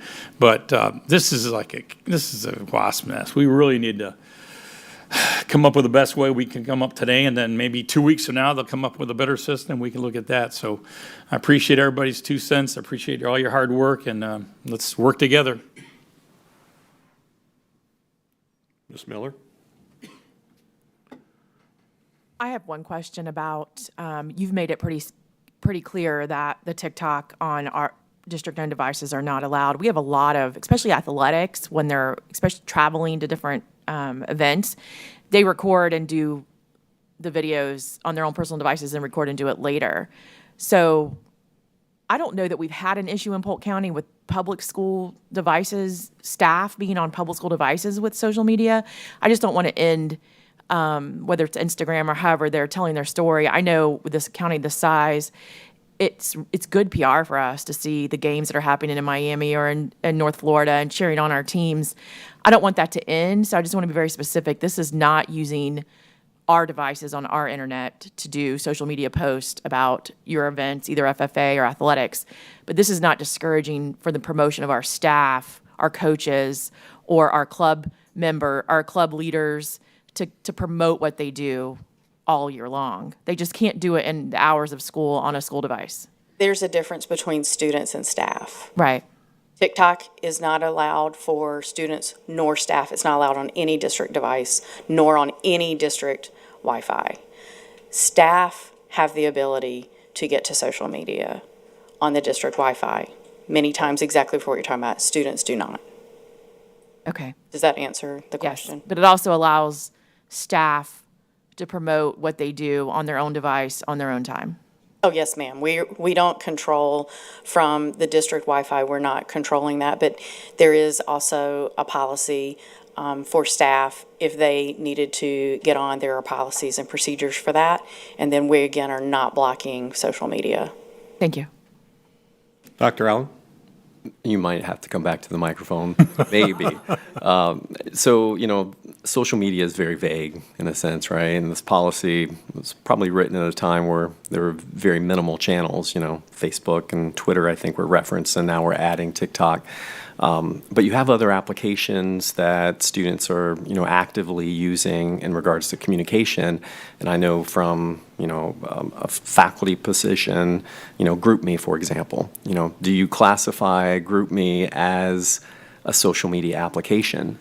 So I'm just curious, how the vagueness of this will, I don't know, entrap some of those ideas or other applications. But I'm curious, are you familiar with GroupMe? Is that one that's, is it approved? Is it on our approved peer list? So, if I may, when you think about everything everyone has said is correct. We're stuck in a position trying to educate students on communication and social media that's become part of our everyday life while maintaining decorum in the classroom focused on instruction. And I believe that's where everybody's trying to go with some of these laws and some of the other pieces. Now, how we get there can be a little challenging. So there's no way, although I know everybody thinks it, the IT lady can't know everything. So we have policies for this, and this is standard procedure in any district. You have filters, and the filters with the company that provides the filters, they classify certain pieces of information into buckets. Based upon how that's classified, it determines if it's open or it's blocked, and you also take that down with staff, with students, and you look at different ages of students. High school has a little bit more access than middle school, than elementary. And this also goes into the state statutes for age-appropriate internet access. Staff then have an opportunity that they can request anything be unblocked. So let's use GroupMe, for example. GroupMe would be classified as social media. That might be blocked. If a staff member found that they needed it, then they would put in a request, and those requests all get funneled through me. I've had multiple communications with Mr. Hyde and Mr. Green. When someone puts in a request, I always check myself with senior leadership. This is what we have. Do we all agree? And then we go forward. So there's a process for that because we just can't know everything all the time. I mean, you mentioned Twitter, which is now X, so it's constantly changing. And that's how we empower the educators who might need to have a different platform. Dan Talbot was here. Sports needs a different communication platform than someone else. So we're trying to empower them to be part of that conversation. We might not be able to respond as fast as they need to, but they could then request that. And then we have the ability to make an approval process for that.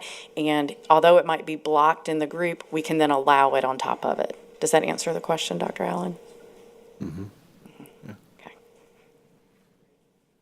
Mr. Bridges. Thank you, sir.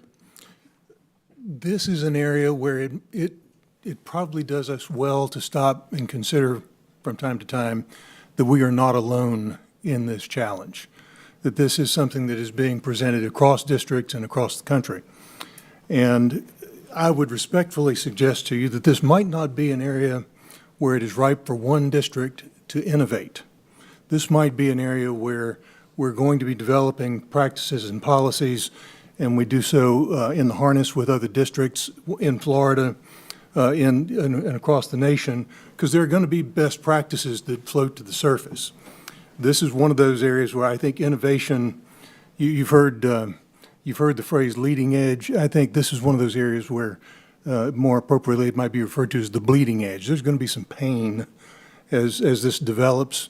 And my suggestion would be, of course, keep up with what the requirements coming out of Tallahassee and out of Washington are, but do so in coordination with other districts and being mindful that we're all facing these challenges together. And if you have districts who are out there with respect to other districts, that's going to be the opportunity for strife, for litigation, for risk. So just my thoughts. Thank you, sir. Seeing no further questions or comments, thank you very much. At this time, we'll take a break. We will rejoin here again, reconvene at 10:50. Thank you very much.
At this time, I would like to call this meeting back to order and turn it over to Superintendent Hyde to finish off leading our work session today. Good morning, everyone. Thank you, sir. Good morning, everyone. Welcome back. At this time, I'd like to introduce Ms. Carrie Barkin, Director for Preschool Programs. She's also joined by Lori Allen. And so this morning, they're here to talk with you about the Head Start grant and ARP grant extension requests. Good morning.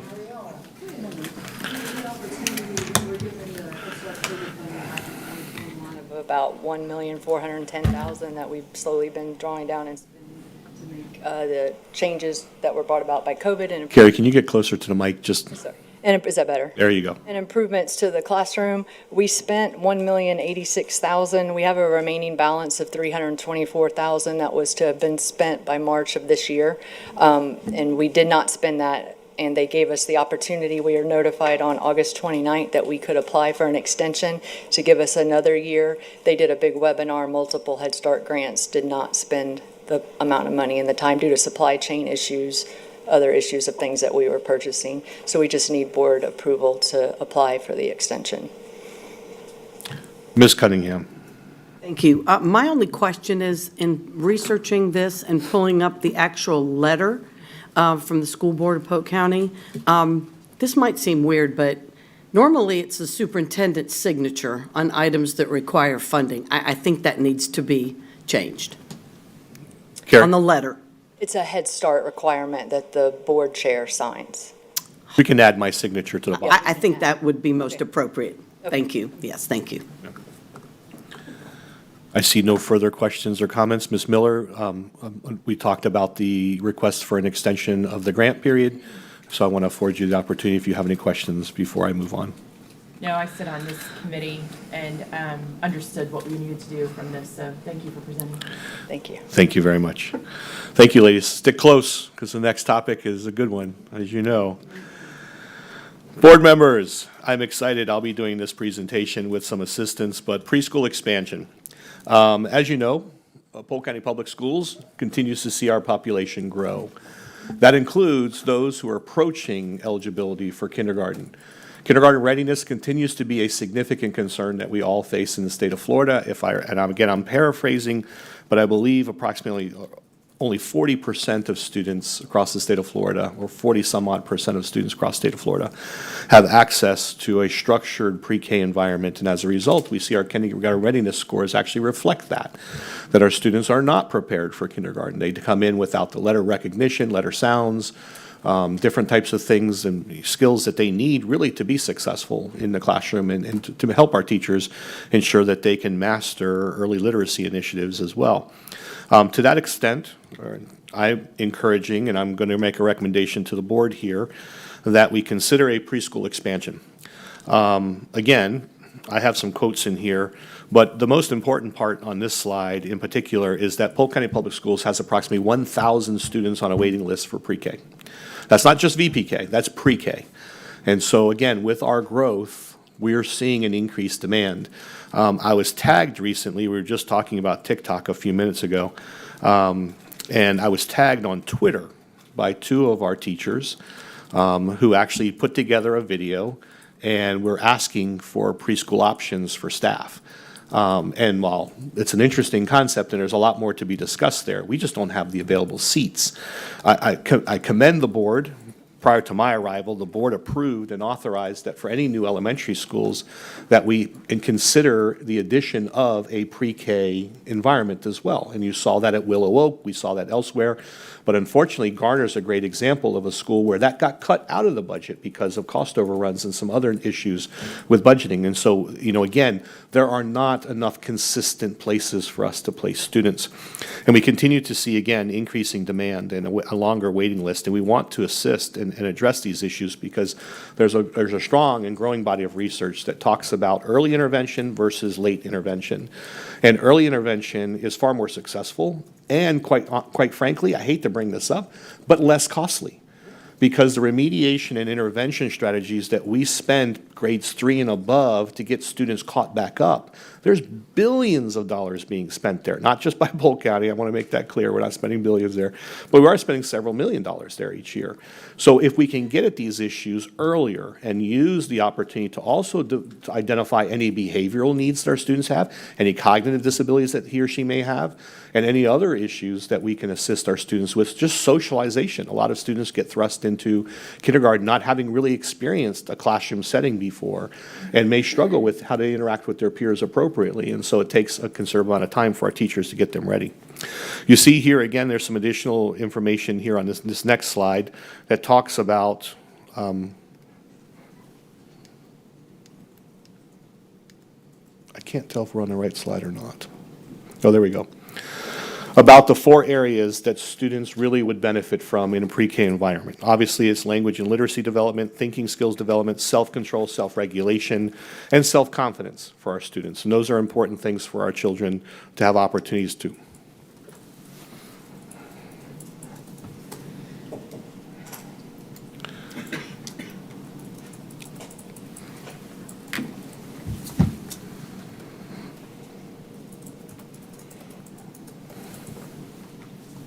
Thank you. There we go. We also see the benefits of pre-K. We see improvements in their overall attendance, improvements in their fine and motor skills development, improvements in language development, as I've already discussed, fewer disciplinary issues because, again, we're able to bring these students into a school environment and work on socialization and appropriateness and rule following. And the long-term economic benefits, as I mentioned earlier, this was from a study done in Georgia on their pre-K environments.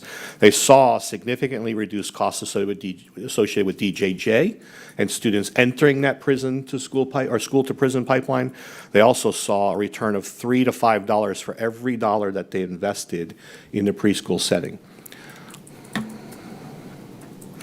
In the state of Florida, the data that you see here before you comes directly from the DOE's website, and it talks about knowing your schools and knowing your districts. But I thought it was important to show the percentage of students scoring at level 3 or above on the grade 3 ELA assessment as it relates to those who attended a VPK setting.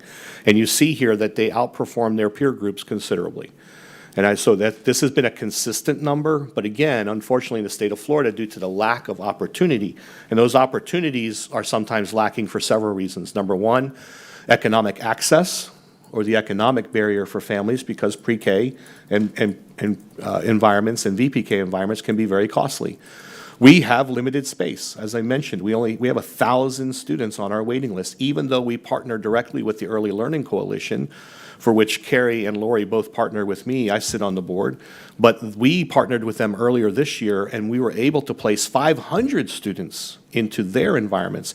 However, the ELC has seen a decrease in the overall number of providers. Why? The economy of scale. The fact that many of them can't compete at $15 an hour, in addition to which we're seeing rents skyrocket for many of them as well in the places where they would typically be able to lease an area to host a pre-K environment. And we're seeing that across the board. Housing costs are increasing, but rental costs and real estate costs are also going up for these types of commercial businesses. And so we're seeing fewer and fewer people able to provide the services. So as a school district, what I'm seeking from the school board is just really not necessarily an approval, but an acknowledgement that I will be pursuing 3 possible options here. I want to look at 3 existing sites: Kingsford Elementary School in Mulberry, Gibbon Street Elementary School here in Bartow, and Lewis Anna Woodbury Elementary School in Fort Meade. Lewis Anna Woodbury Elementary School, if you recall, we combined both of their campuses because of their enrollment numbers would allow us to consolidate them on one campus. At the same time, the Lewis Anna Woodbury Elementary School site actually needs a comprehensive replacement of their cafeteria. You saw that in a 5-year capital plan. When we brought out engineers to redo the roof on that campus, structurally, they said it was not sound. And this was after one of the hurricane events a year ago. So the decision was made to go ahead and replace the entirety of that cafeteria. The problem is all the main electrical lines and conduit comes in through the cafeteria and feeds out to the rest of the building. So I had some significant concerns and serious concerns with doing that level of demolition and construction and the possibility of intermittent electrical issues happening throughout the year if we maintain that smaller campus. And so right now, again, we satisfactorily can place all of them on one location. When I met with the community, they had a real interest in pre-K coming to their community. And they said, the only request that I had from the community leaders was that don't rename the school and just make sure you use it for something. And so I believe in that. We have a facility that arguably could be reevaluated and reconfigured to better support pre-K, again, because the demand is there. Now, unfortunately, none of these sites are in the Northeast, and I think that there's other alternatives for us to explore on how we're going to address those issues. Rezoning will help address some of that because it will ultimately create some open classroom spaces on more campuses as a direct result of rezoning and reconfiguring. But again, the sites currently being considered are Kingsford Elementary School, Gibbon Street Elementary School, and Annalis Woodbury.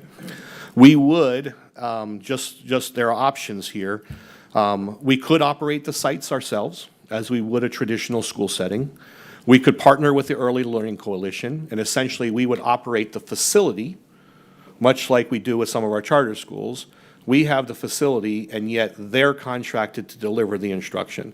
And so that way the Early Learning Coalition can find vetted, high-skill providers in the community, and we could allow them to operate on our campus. Similar to what we're doing right now at Oscar J. Pope, we're getting prepared to do right now at Oscar J. Pope with the Bezos Foundation, offering that year-round Montessori program. So I believe we could be good stewards by providing the fiscal space, but also allowing others who are highly skilled and competent in these areas to function in there. And then Lori's department and Carrie's department would supervise those initiatives and make sure that we're providing ongoing professional development, we're monitoring the classrooms and ensuring that they're meeting the highest possible standard. The other one is we've been in touch with a national provider similar to the Bezos Foundation, who has an interest in possibly partnering with us in this type of environment. And so again, we would retain possession of the facility, but we would basically allow others to operate the instructional side or the day-to-day operations. But again, that's just one, these are just three options. Again, one of them, as I clearly indicate here, so that no one panics, we could easily operate that.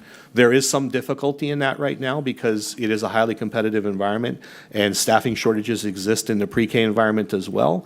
And so there might be a benefit to us partnering with someone outside of the district on this initiative. So basically, here's the timeline for next steps. I'm discussing this here with you today. In October and November, we could work with Mr. Fix and his department to make sure that we can get our architects and engineers into these three schools so they can evaluate them. There are certain code requirements for pre-K environments, for example, direct access to a restroom, sinks in the classrooms, those types of things. So some of these schools would require some retrofitting. Other campuses may be able to be partially used because those classroom requirements are already there. Kingsford is a good example. 2 wings in that building, every single classroom has restrooms. There have been concerns with Kingsford in the past, but again, that could be part of what I would bring back to the board for each one of these sites. The plan would be to bring you back pricing and the options for each site so that you can make an informed decision and I can make the best possible recommendation to you to move forward with these. And then in December, again, we would bring back the pricing for review with you, and then hopefully in January get some approval for me to move forward and begin the engineering design phase with one of our partners. So based off that, I see that there's someone, so Ms. Cunningham. Thank you, Superintendent Hyde, and yes, you covered my topic, but I'm going to go ahead and make a few statements. I think this is awesome. Research, everything has always said you really, truly need to have pre-K in place to be able to get those students ready, and we see the schools that have them and how much better the kids are prepared to move forward in their K through 12 education. That being said, fastest growing part of the county, Northeast Polk, is once again not being represented in this first phase. And that troubles me because everything's on the west side of the county. There's nothing on the east. Had we done one someplace, but it's unacceptable. I'm just telling you, and we do have space. We do have space, our new scenic terrace, right? I know that's being used for the other school, but I know that it's not full into its capacity. So I would like to offer, I don't know what classrooms, I just don't know all of the specifics, but at least to have someplace on the east side of the county to start this, I mean, because this is unbelievably helpful to these children, and the fastest growing part of the county is not being represented on these sites for consideration. So I would implore you to revisit this. I'm not taking anything away from these three. I just want to see one more bullet point and have a school over on our side of the county to begin to offer that for our children as well. This is huge, and with it being such a incredibly populated part of the county and the fastest growing, so I don't know if that scares you because there's so many kids or what, but if there's any way to add a bullet point there, it would be so appreciated. So, truth be told, there was originally an asterisk there to say the Northeast would have another option. Did you? Because again, the whole point behind this was how do I make utilization of buildings that are vastly underutilized? Yes, sir. Or are available? Yes. We don't have that luxury in the Northeast. And so, separate to that, there needs to be a discussion about, within the 5-year capital plan, what are we going to do? Because while Scenic Terrace is a brand-new facility, none of those classrooms have attached restrooms, and that's required in the pre-K environment, if I recall correctly. And so that would require a considerable amount of retrofitting to a brand-new building, whereas we might be better off adding another 6 or 8 classroom facility like we did at Willow Oak. That was the new model that the board had approved previously with elementary schools, was to provide a separate pre-K school setting. And so I'd like to explore that further, but absolutely, there's great intentionality and intent to bring an option back for the Northeast, and I'll be sure to include that in future updates. Thank you, sir. Yes, I do ma'am. appreciate it. I knew you were going to say it. That's knew why it. I tried to head it off. Yes, ma'am. Okay, thank you. All right. Ms. Miller.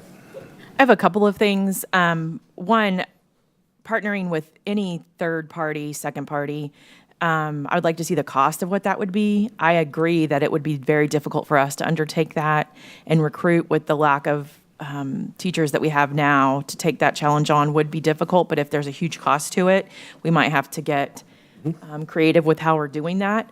Also, I'm assuming that these sites were considered based on information from pre-K's department.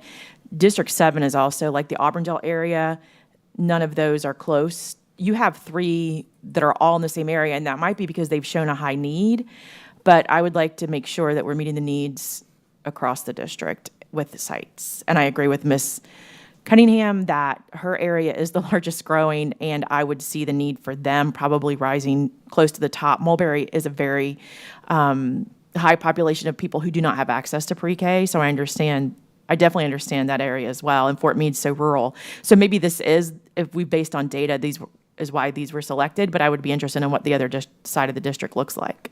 So these were selected because of availability, not because of the data and analytics. However, there is a significant need in Mulberry and Bartow. These sites are just readily available for us to convert, and quite honestly, one of them in particular already has arguably the infrastructure in place, but will require some because the school hasn't been utilized, it will require some renovation to make sure it aligns to current code.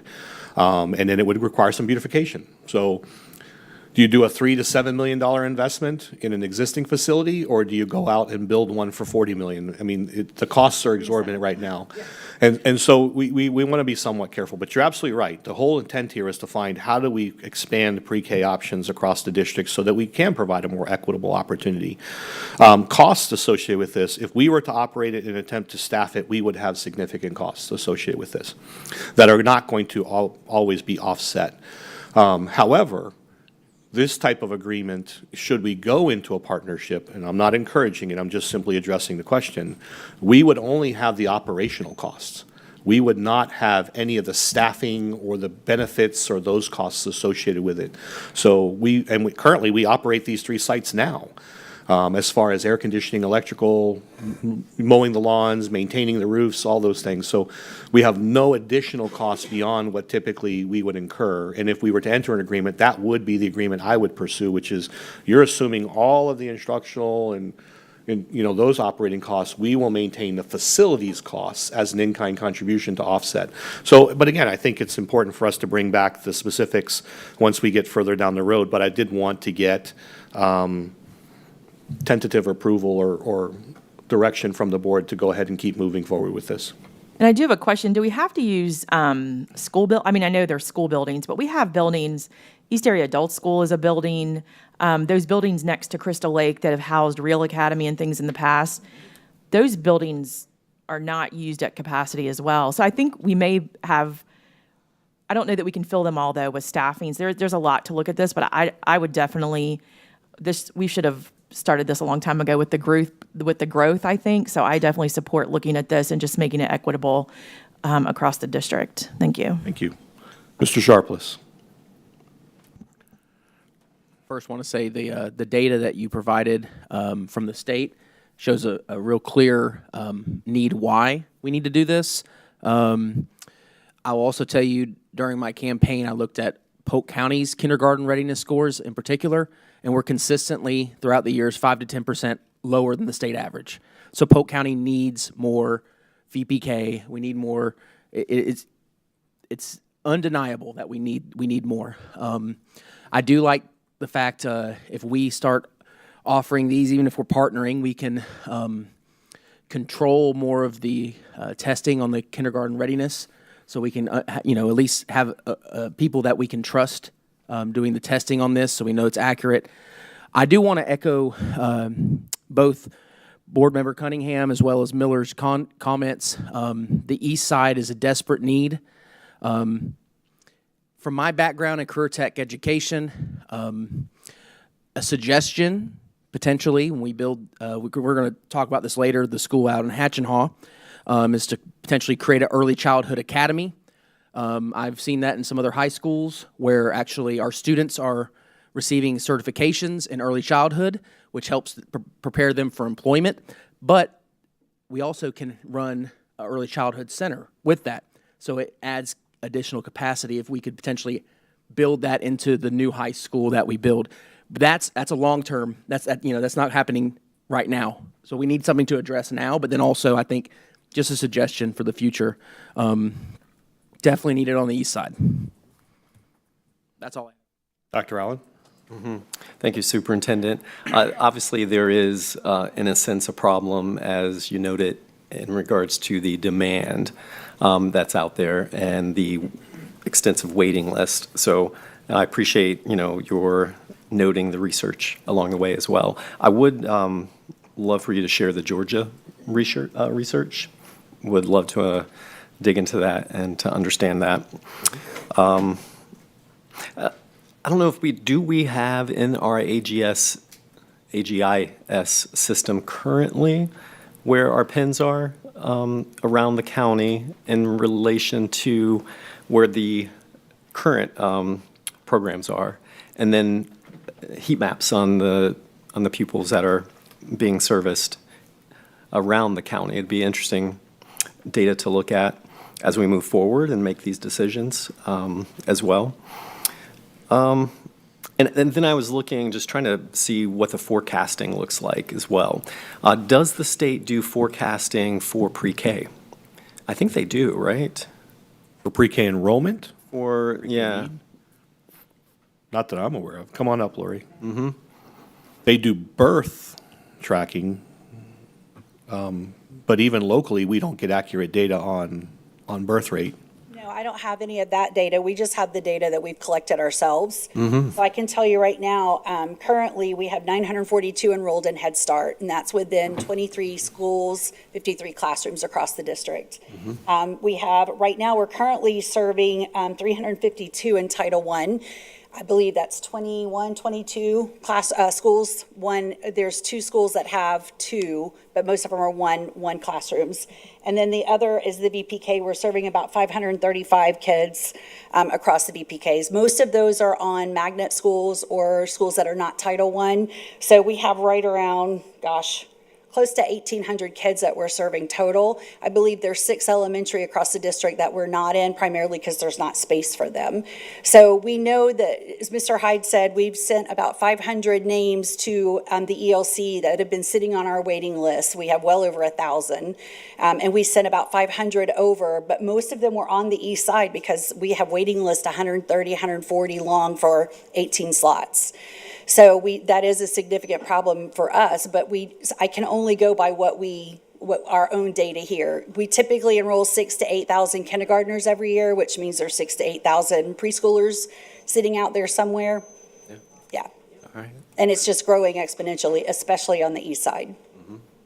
Good. Great data. Thank you. That answer your question? Thank you very much. I don't see any further questions or comments. So board members, I will be bringing this item back to you each month with some updates. I'll begin to work with Mr. Fix and his team, Mr. Pitts and Ms. Jenkins, to identify potential architects and engineers who can assist us with evaluating these spaces. We will include, I don't believe we have heat map data. I'd have to work with the GIS team to see if we can configure it that way. For pre-K and VPK. However, I do know that we have the flags in there for where we have the school sites because we can search by program. So I'll have to work with Mr. McLemore further, but I'm sure we'll be able to provide that for you. Okay? Thank you very much. Next topic before you, there is no formal presentation. You'll get a formal presentation in October, but I wanted to do a public discussion about where we stand with the possibility of building a new high school out in the Hatch-Nahaw, Point Siena community area. Board members, you'll recall, there are 2 options really before you, and the second option actually has 2 options within it too, so it's going to get a little complicated. The first option is for us to continue down the track of a traditional design and build. It's something the school district has used successfully for any number of years. And as you saw, it was successful again this summer with South Point and some others in Garner. And so the board will receive a full comprehensive package on what that looks like, the costs associated with it. Initially, the costs were very high, about $200 million, but through value engineering and the bidding process, the team estimates we can get it down anywhere from $145 to $152 million. However, I need to disclose that that's just for the building. That does not include property. If the board recalls, we went through a very thorough process of trying to find and evaluate multiple properties that would be large enough for us to suitably place a high school of the size that we anticipate needing. Unfortunately, we were not able to find those. We did revisit several sites based off communications we received from some of you as board members. And so we did reevaluate those sites. Unfortunately, far too many of them are marshland and other areas that would not be conducive to the placement of a high school. At most very recently, in fact, within the last 24 hours, the team believes that they have identified a possible location and property. Mr. Fix, if you would please join me at the microphone. I believe it was approximately 200 acres, if not a little bit larger. But what I don't know is if you do know, Mr. Fix, I don't recall seeing the anticipated cost for the land. Or potential cost for the land, I should say. Thank you, Superintendent Hyde. You're correct. This just came to our attention, and so we haven't even got to any of that yet. In fact, we're still looking at it. We're still looking at the site to see how much of it may be wetlands. It appears that there is some wetlands on it, which would not be unusual up that way. It is about 250 acres in size. We haven't begun. Before we get that formal, we try to do a lot of our own in-house looking at the wetlands, the soils, the flora, the fauna, any mitigation on those things to make sure it's even viable. And we're not even sure of that yet. So we're doing that. And like I said, this just, as you said, Superintendent, came to our attention. And so we'll do some homework on that. And this is one of the reasons, board members, you're not getting a formal packet today. In addition, so let me move on to the second option. The second option is yes, ma'am. Before you move on, what's the location of this site? Do we want to disclose that? Oh, you're not allowed, never mind. Well, Okay. yeah, the property, it's all still very up in the air. Okay, I will make you aware as soon as possible. Yes, ma'am. The second option is the P3 option. And board members, if you recall, we built Scenic Terrace under the P3 option, which is authorized under Florida statute. Essentially what it allows us to do, and what we did at Scenic Terrace, and we have yet to even have any discussion with you as board members about your interest in pursuing this. So again, I'm going to bring you the two options.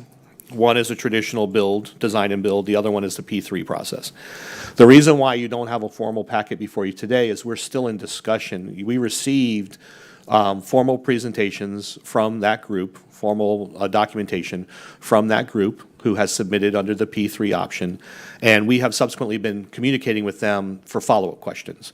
So Mr. Pitts and his team have been in communication with Lauren and others as recently as last week to try and address the remaining questions. Questions about, parts of the budget, questions about the design and build, those types of issues. And so until we get all those answers, I'm not comfortable bringing you the formal presentation, but I felt the need to bring this back out and be transparent with the community and with you where we are. So under the P3 process aspect, there are actually two options that they can bring forward. They do provide property.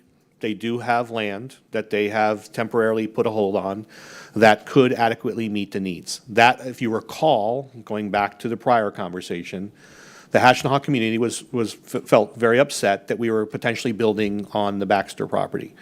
There was property across the way that's away from the water, that's away from other areas, that's already pasture land and has largely been cleared, that my understanding is they have secured a temporary placeholder on that.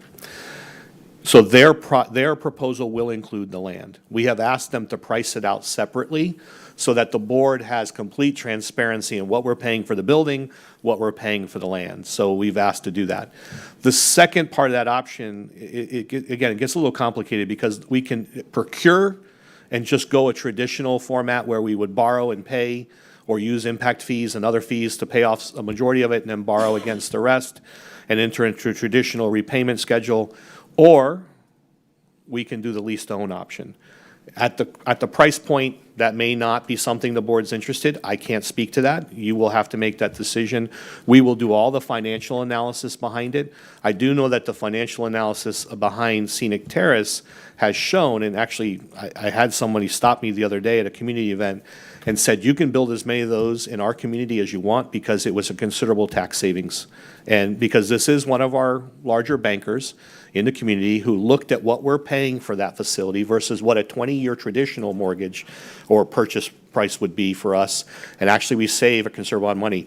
Additionally, we found out that we saved a little over $4 million during the construction process because we weren't charged for change orders. And again, they built that school in approximately 10 months. I'm not encouraging you either way. It may sound that way, I'm not. What my intention is to bring you both options fully vetted with all the information you will need, and then we will make a recommendation to you. The recommendation will not be initially about whether or not we would do a lease-to-own or a traditional procurement or purchase approach. I think that has to wait until all that financial analysis is completed for you to have all that information. But I do believe that we can make a recommendation about which proposal makes the most sense for the board. You will start to see that information next month. So the timeline that you're going to be on is we'll present information, we'll provide you another update in November. The board will have plenty of time to ask questions into December. I will not ask the board to vote until January. Because again, in November and December, we have limited meeting opportunities, and I do not want you to feel rushed. And I think it's important for us to workshop this a couple times so that you have adequate and ample opportunity to ask as many questions as you have of staff, of anybody else involved, so that you can make an informed decision come January for us to move forward. We are not in any rush for this building. We have always anticipated a 2026 opening date, so we have plenty of time, logistically speaking, for the building construction and opening phase. And if you recall, we actually moved up our timelines for any and all school renovation and construction projects. They must be completed by June. We will no longer push projects into July. We're getting far too close to the opening of school with some of these programs because we've had delays with electrical hookups and air conditioning units being delivered and other issues that we need to expedite our timeline a bit to make sure that we have more than enough time to adequately plan. But again, I just wanted to get this back out there publicly so that you are aware that we are making progress. We've been working on this for several months since our last conversation about it, and you received, if I recall correctly, you did get notebooks about the P3 submission. You'll also get answers to all the questions that we've submitted to them so that you have that information as well. And I'll hopefully provide that to you by the end of the week. Dr. Allen, or is this from leftover? From.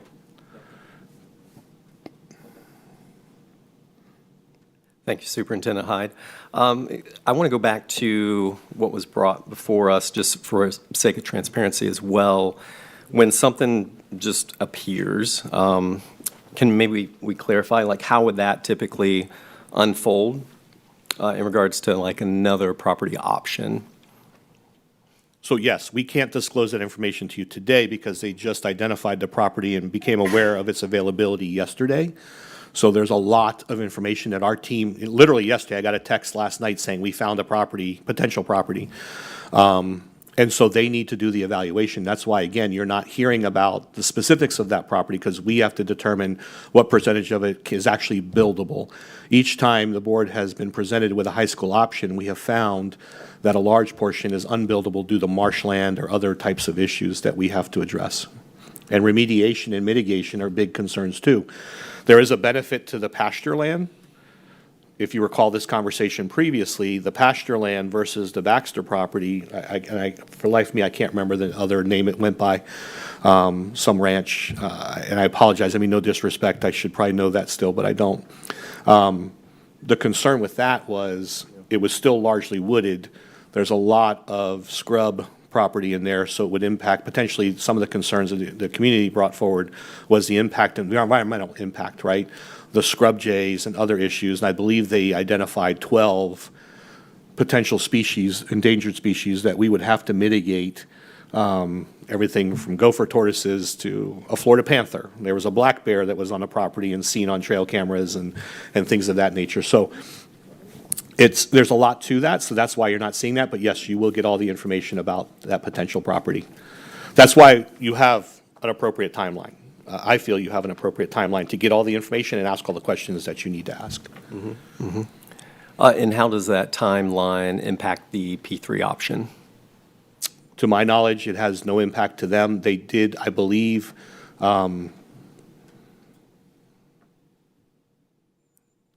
they have a hold on the property. My understanding is that us moving forward with the high school proposal would give them an extension of that lease holding. That's my understanding. I can verify that and determine if there's any other impact. Mm-hmm. I would assume if there's any other financial impact, should we go with that option, it would probably be asked of us to cover that cost if there was a cost. Mm-hmm. Mm-hmm. I'm assuming.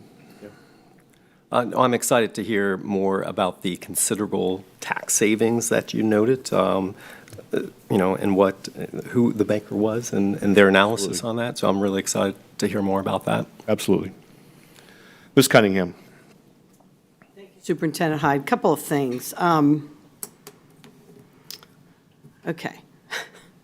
So we evaluated 3 or 4 sites prior to now. 7.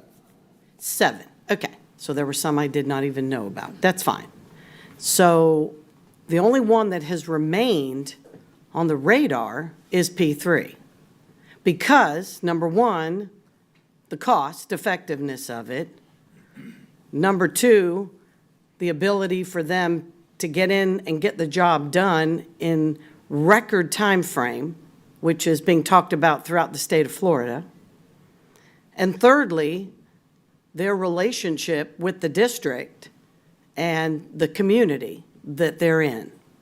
I mean, I think Scenic Terrace speaks volumes to their ability to do this.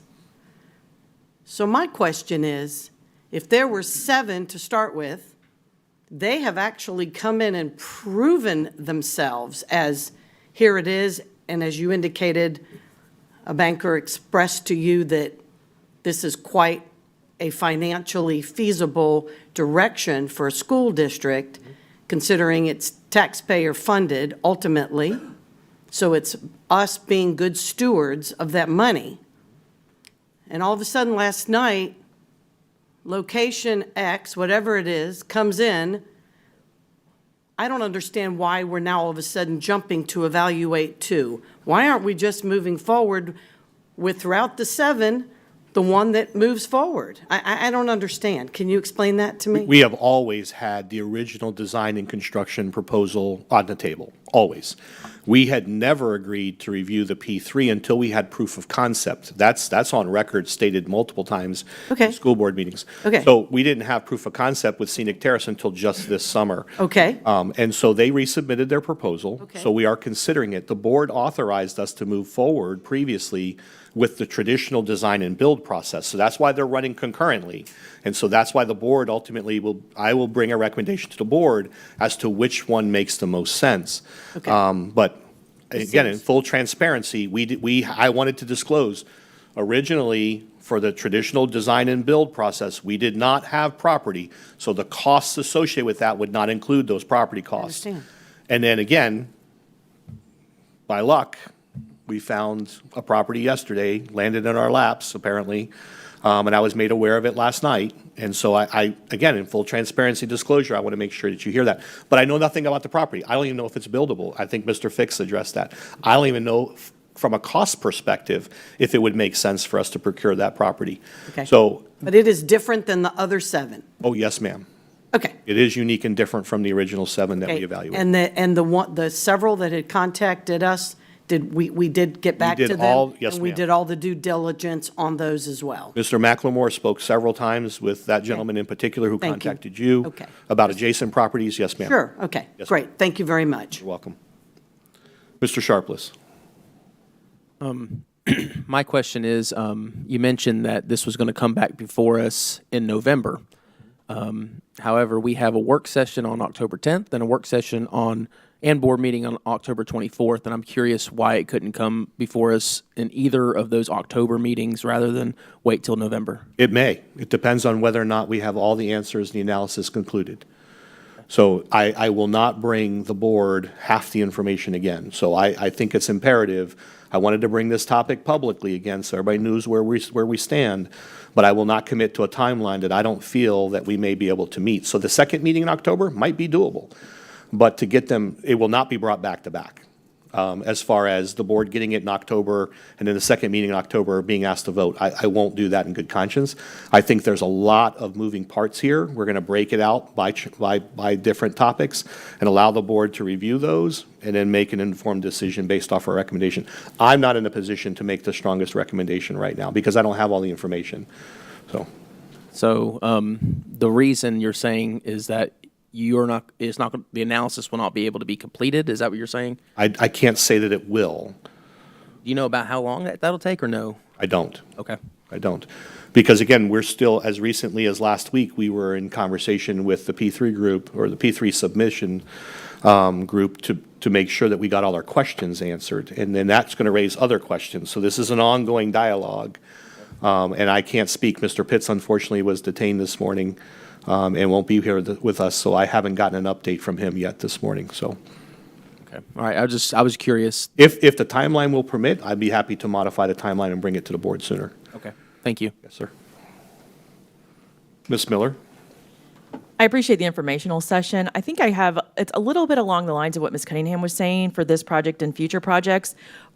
Do we have a certain time frame or cutoff time? Because is it up until we vote that people can still come in and say, wait a minute, my grandfather's selling his groves and I have land? Like, I would like to know, do we have a time frame where we say this is what we're looking at and we're not going to accept other? It's a gray area because you don't want to move on something that people thought you weren't, you didn't spend sufficient time in. But I also feel like this is on YouTube, and once it gets out, there's a lot of land in that area. Probably not in that area as much as moving towards Haines City, where people are unloading land, and we're known to buy it for high rates. And so I just want to make sure that it's clear to the public what we are doing. So if someone has property, the problem that we face now is the same problem we faced originally. If the property is not currently listed, we have no idea whether or not the property is available. Of the 7 properties we evaluated, not a single one was listed. They came to us by word of mouth or through community members.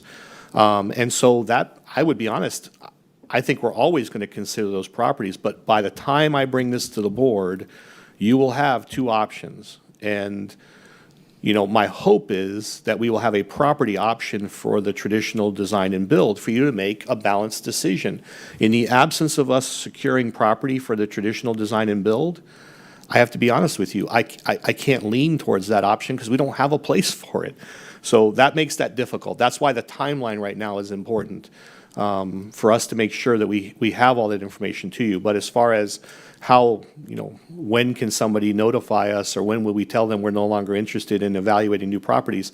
I think, quite honestly, come November, we'll be at that place where we will say, we're no longer evaluating properties for the high school placement. But I think we'll always, the way that area is growing, we're probably always evaluating property that direction. But that was one thing I think I talked to Mr. Fix about, having someone who's spent time in Polk County and here, who knows the people of Polk County, whether working with the county in land, but building the relationships to where people will call. Because most of the land, by the time it gets listed, it's secondary. Like to get access to land, available land to build, it is relationship building. And I think that's part of what our staff in facilities or just in general, we could assign somebody to do that, but I don't think that just working in real estate on the commercial or residential side or vacant land, by the time it hits that listing system, everybody who's really been interested in that kind of build has already seen it.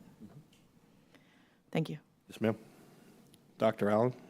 I think with the financial analysis, I would love for you to speak through that. Like, what is that process going to look like for us as a board to understand, and what division, which office is doing that? Because this is something that's different. It's been disruptive in a sense and innovative, and to put it in context. I see it almost like Polk County has had this sort of David and Goliath story where you've got the coastal regions that are out there and, they've been scouring and building their power, and we've been that forgotten district, but that's no longer the case. And I will continue to say this in our, 3 short years of time that we've had you as elite superintendent, there you are right there, the elite superintendent. But, you think about our recruitment and retention efforts and the way that they've been recognized around the state. I think our implementation of the varsity tutors and that one-on-one live in class personalized learning, that has been pretty formative around the state, and us being at the forefront of those initiatives. So I think the welcome mat is out on Scenic Terrace, and we have people traveling from all around the state to see what Polk County has done. And obviously, it's still being studied and scrutinized, and that's okay. And I think we should do that. So I'm eager to see the financial component to that, and all within a very short period of time.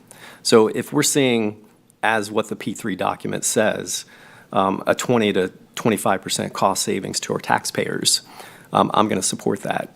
And then I don't even think we've quantified yet the accelerated, project delivery and the impact that has had on cost savings as well. So, I don't know if you've looked at our numbers and where we've landed with our FTE counts and what those projections were, but I'm eager to see that to unfold. So I appreciate you putting time on this. I just want to be cognizant of timelines as well. Absolutely. Ms. Cunningham. Thank you. And going back to Ms. Miller's comment about timing of things, this project is long overdue. And secondly, with us now opening it up publicly to say, we're going to be bringing you the information because a piece of land just came available last night. At some point, we got to close the door.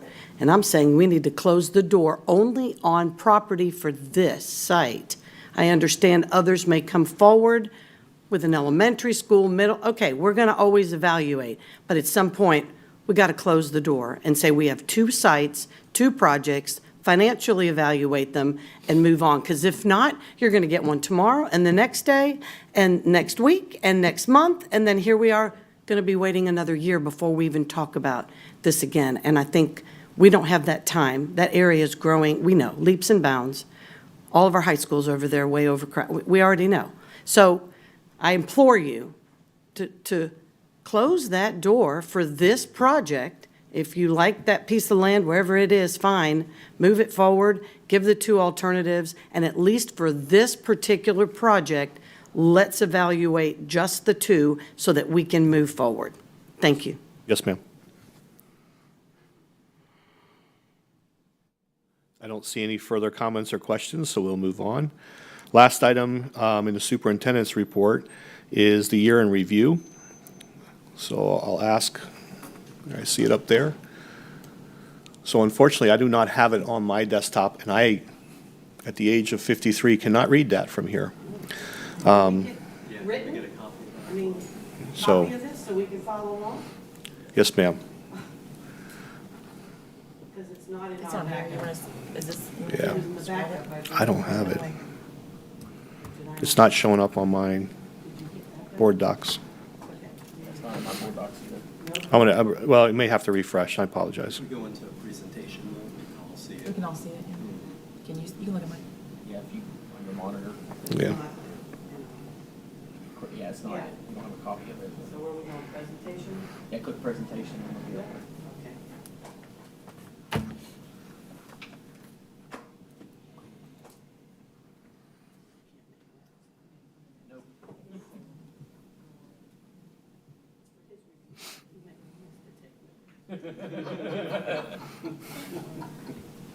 There we go. So Polk data, we are currently the 7th largest school district in Florida with over 116,000 students, and we're the 24th largest school district in the United States. It is very likely that we will surpass one of our other school districts this year. Several school districts continue to see declining enrollment. Larger districts in Florida continue to see declining enrollment. So it very well could be that we surpass Duval County Public Schools by the end of the school year if our growth continues on a commensurate trajectory as it did last year. Our growth, this is a reminder, comes at a time when nationally public school enrollment has continued to decline, especially in the Midwest and in other areas. Nearly 1.3 million students have left public schools since the start of the pandemic, and most states have seen enrollment declines for 2 straight years, now going on to 3 straight years. We were talking earlier about trades, and it is interesting that since 2010, college enrollment has declined, several million students. So we're actually seeing more direct competition for our students in that environment. So the year in review contains a brief summary and synopsis of areas where we've seen improvement during the 22-23 school year. So in the area of school finance, we finished the school year with a total fund balance of 7.85%. This is on top of us actually adding positions, on top of us having successfully negotiated 2 prior salary raises and competitive salary packages for both the AFSCME and the PEA and, for AFSCME, PEA, and our NUG group, our non-union group employees. The district received an unmodified opinion for the 21-22 financial audit, which was a good thing. We initiated a new electronic payment system for our vendors to begin to shift away from paper checks. That's an incredible benefit to our staff. Contract negotiations within a 12-month period for PEA, AFSCME, and NUG groups have gone successfully. We hope to be in a position here to finalize our negotiations with PEA, which would then subsequently lead us to AFSCME and our NUG group, our non-union group members as well. Revised school staffing allocation model has allowed us to make adjustments at individual school levels. We've added counselors, we've added other positions, and we've seen adjustments based off actual school enrollment. Just as a reminder to the board, because several of you have asked me questions about, well, this school feels like they need this position. There are still mechanisms for schools to appeal or to submit a request through their regional so that they can request additional positions. Please also keep in mind that many of our schools received an additional position supplement within their budgets, especially those who are shifted to the site-based staff modeling. They were provided essentially a flex position that they could assign those dollars where they felt that they had the greatest need. They could use it for an instructional position, they could use it for an interventionist, they could use it for a para, so they could work within their budgets to make sure that they can adequately meet the needs of their students. It's not enrollment alone that drives some of our decisions. When a principal comes to us and says, you know, I have this special program, or I have a cluster of special needs students and the classroom sizes are getting too large, can I get additional units? And the answer is yes. So there's two processes that go through, like I said, that goes through the regionals, Mr. Green, our deputy superintendent, but for example, anything involving our students with exceptionalities goes through Tammy Williams. And so she and her team evaluate the needs of the students in those classrooms, and they'll assign additional paraeducators or other support positions as needed on an ongoing basis.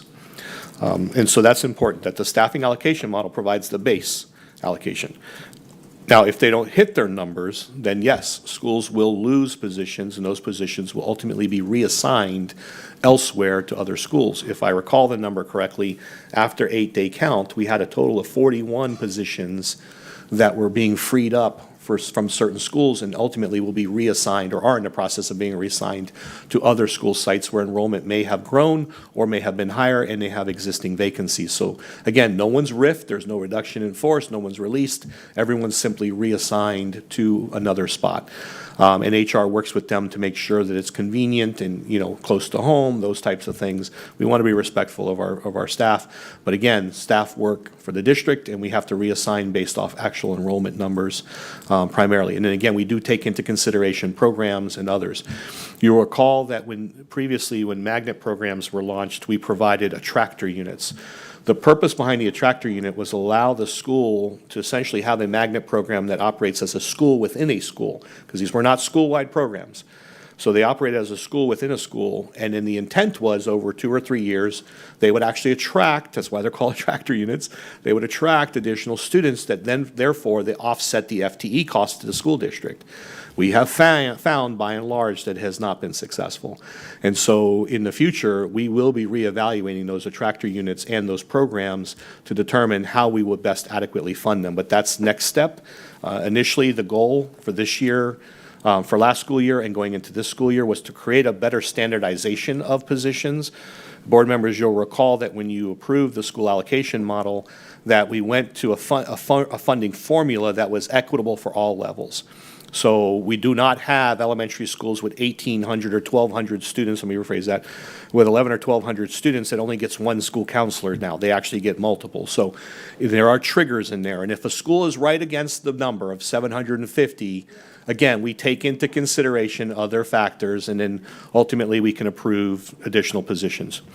In the area of payroll and purchasing, we provided the first ever yearly payroll calendar to help the district and schools better plan for gross to net and meeting deadlines for payroll processing.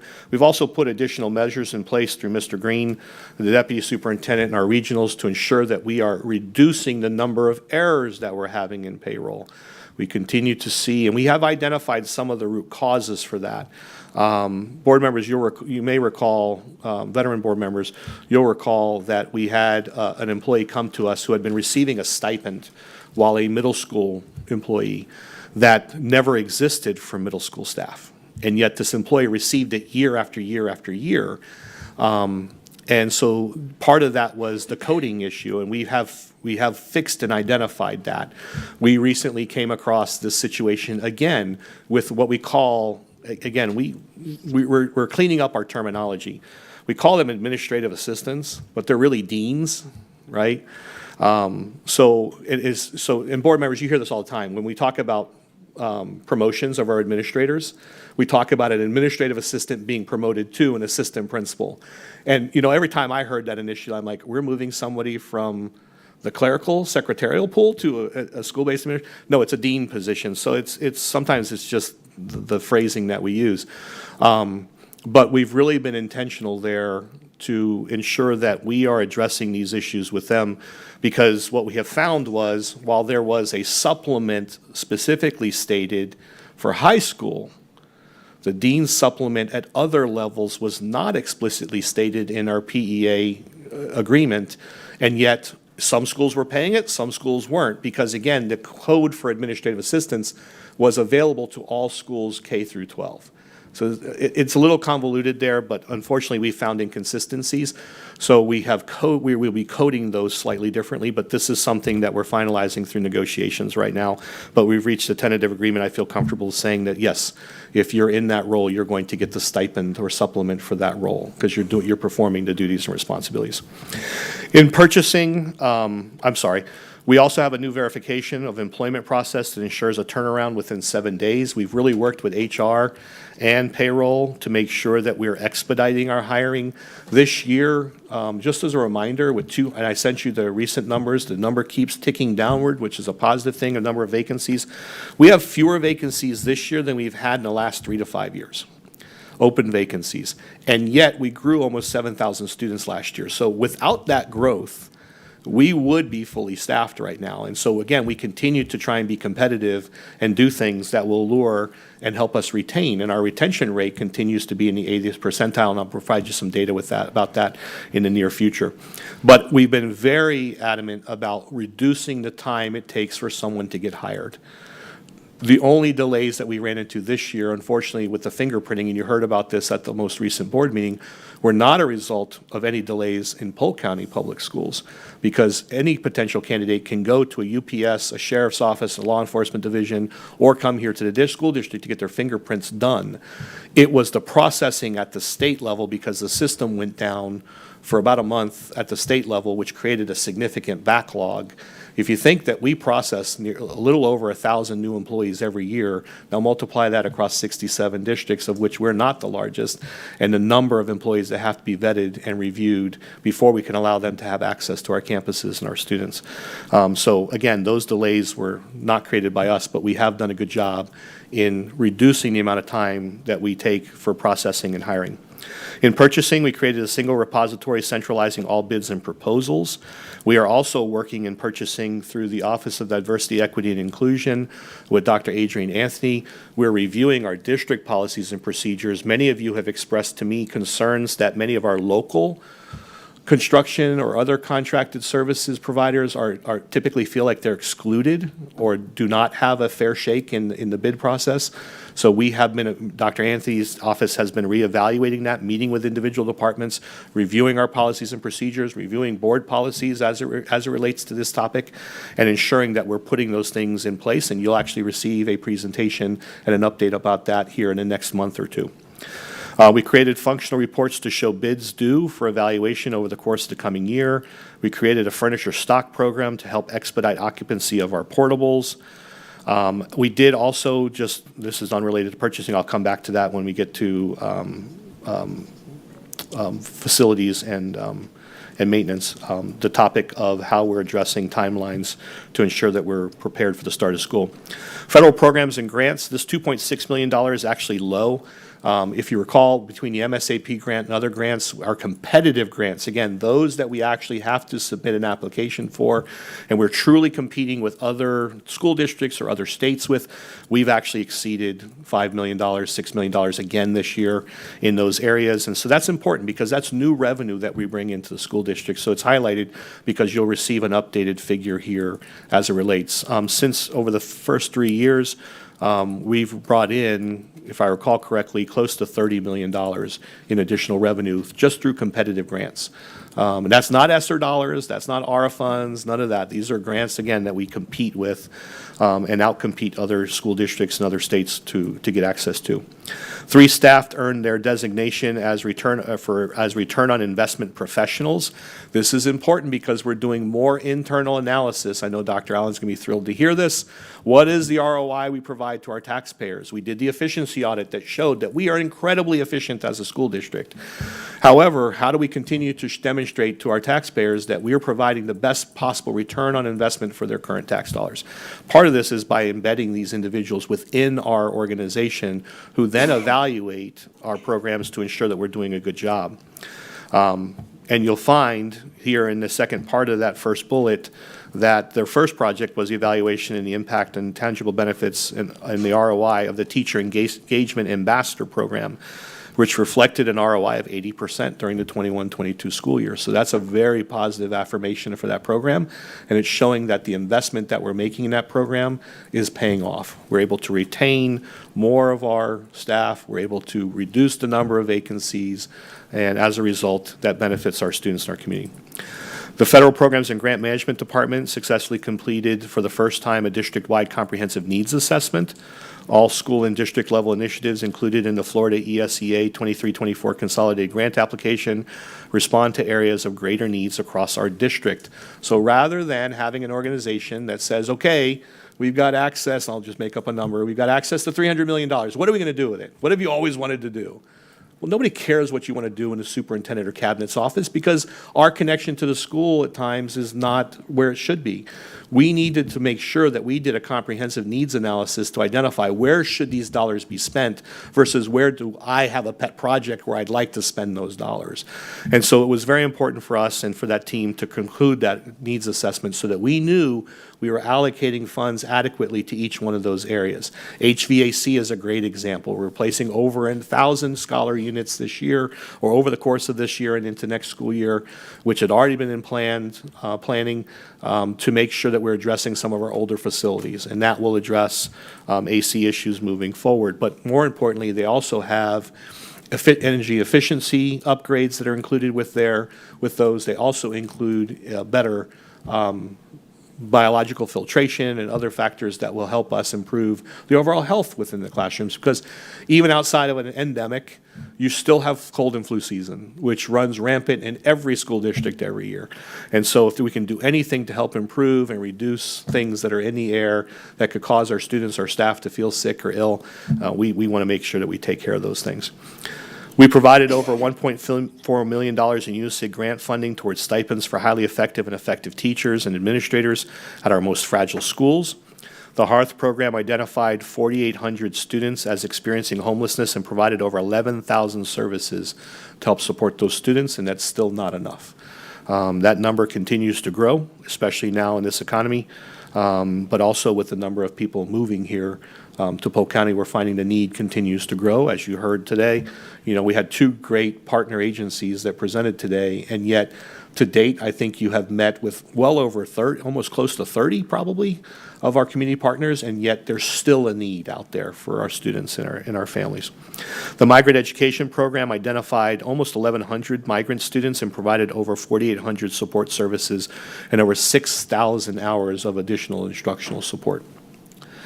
In human resources, we implemented the Incident IQ with a process to track onboarding metrics. Again, how do we measure and evaluate our systems and protocols and policies? How fast do we hire someone, and what's the onboarding process? How do we make sure that we're actually reducing those times? Incident IQ allows us to do that. It actually gives us a much better opportunity to do a deep dive within the analytics themselves. This is Ms. Pasco's baby. If she had her way, Incident IQ would take over the entire world, and she would be able to monitor it effectively from her laptop or her mobile device, and be able to tell me what I need to do on a more frequent basis. But she's done a great job with this process and getting all of our systems, starting to migrate as many of our systems as possible in here. Incident IQ is not only, initially you heard about it because it's our help desk ticketing system. So anybody who has a technology issue can submit a heat ticket through Incident IQ to get some assistance, but it's expanded far beyond that. It's now facilities issues, and what we like about the opportunity here in Incident IQ is not only can I see the number of work orders that are open, I can see how long they've been open, I can see if a technician has attached notes to it. So let's say we have an air conditioner that requires a motor to be replaced. The technician has gone in there and said, okay, we ordered the motor, we expect it to be delivered on, here's the expected repair date. So that way, if anybody comes to me and says, Mr. Hyde, what are you doing about this issue? I can give them an actual answer. It also helps to address concerns that were expressed by many of our site-based leaders that, I feel like I put in work orders and then I come back and I look at the system and the work order has been closed out, but the work hasn't been done. So this prohibits that from happening because there are several checks and balances in place that prevent, and there's always a history of the items still left behind. So we have a much better program and procedure in place to track and monitor these things. We also track our recruitment data on how many interviews were held. We are reevaluating, it's not listed here, but we're reevaluating our exit interview process. I was asked recently by a board member, do we mandate the exit interview? You can't mandate the exit interview.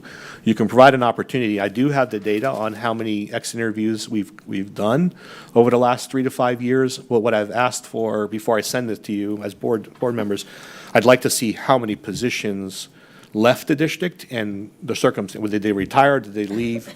Did they transfer elsewhere? So that way you have a better account of that information.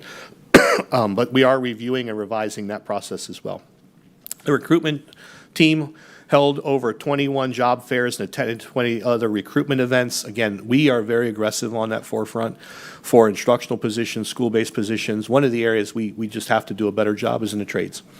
And we have captive audiences at both Travis and Ridge. You'll be pleased to see some data later when we talk about workforce development and some of the internships that have led to us actually hiring some of our student interns here in Polk County.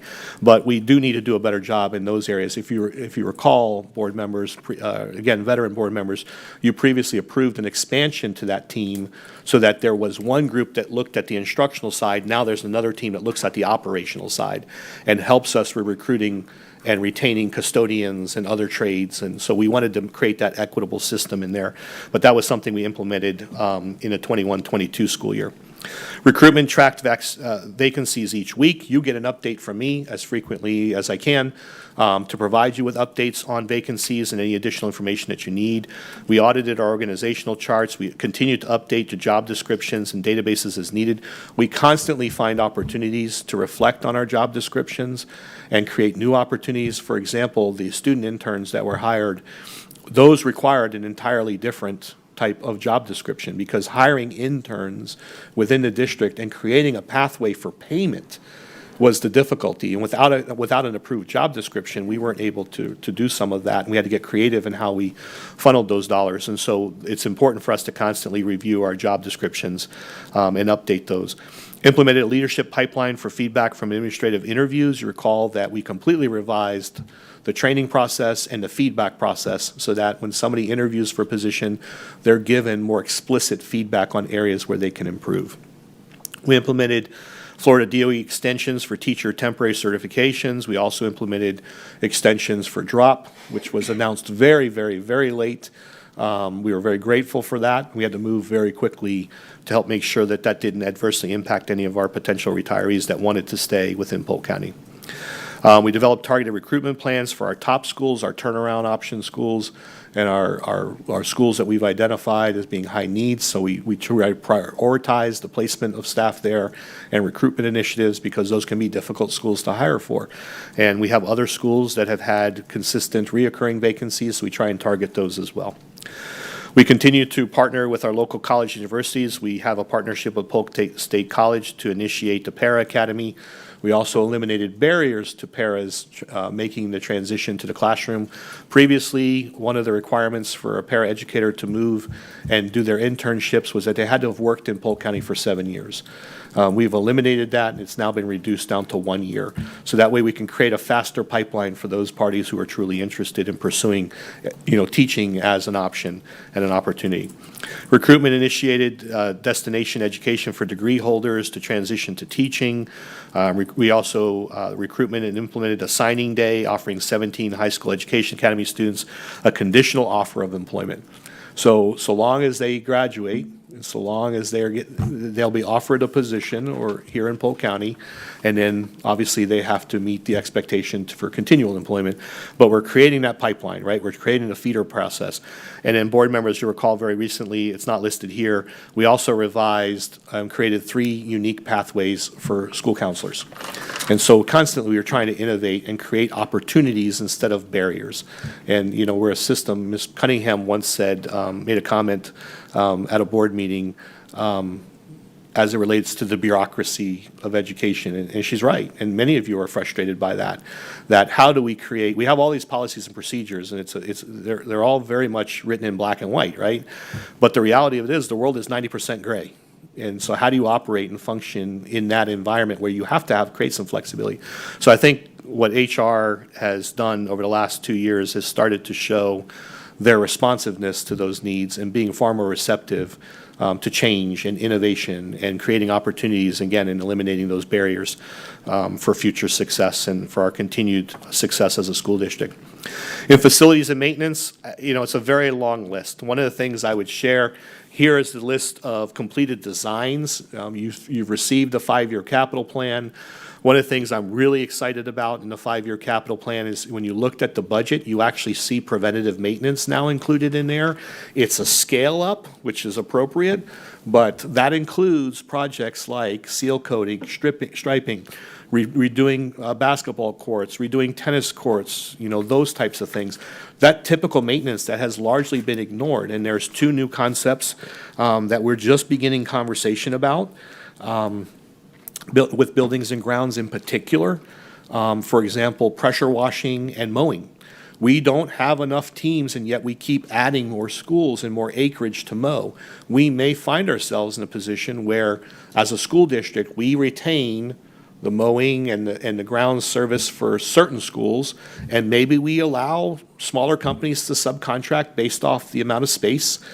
We would parcel it out to make sure it's manageable. They still have to meet the expectation, and I'm not saying we're going this direction. I want anybody to believe that somehow we're not trying to continue with hiring employees, but there comes a time when we have to get more creative, and as you visit schools, pressure washing is a huge issue for us.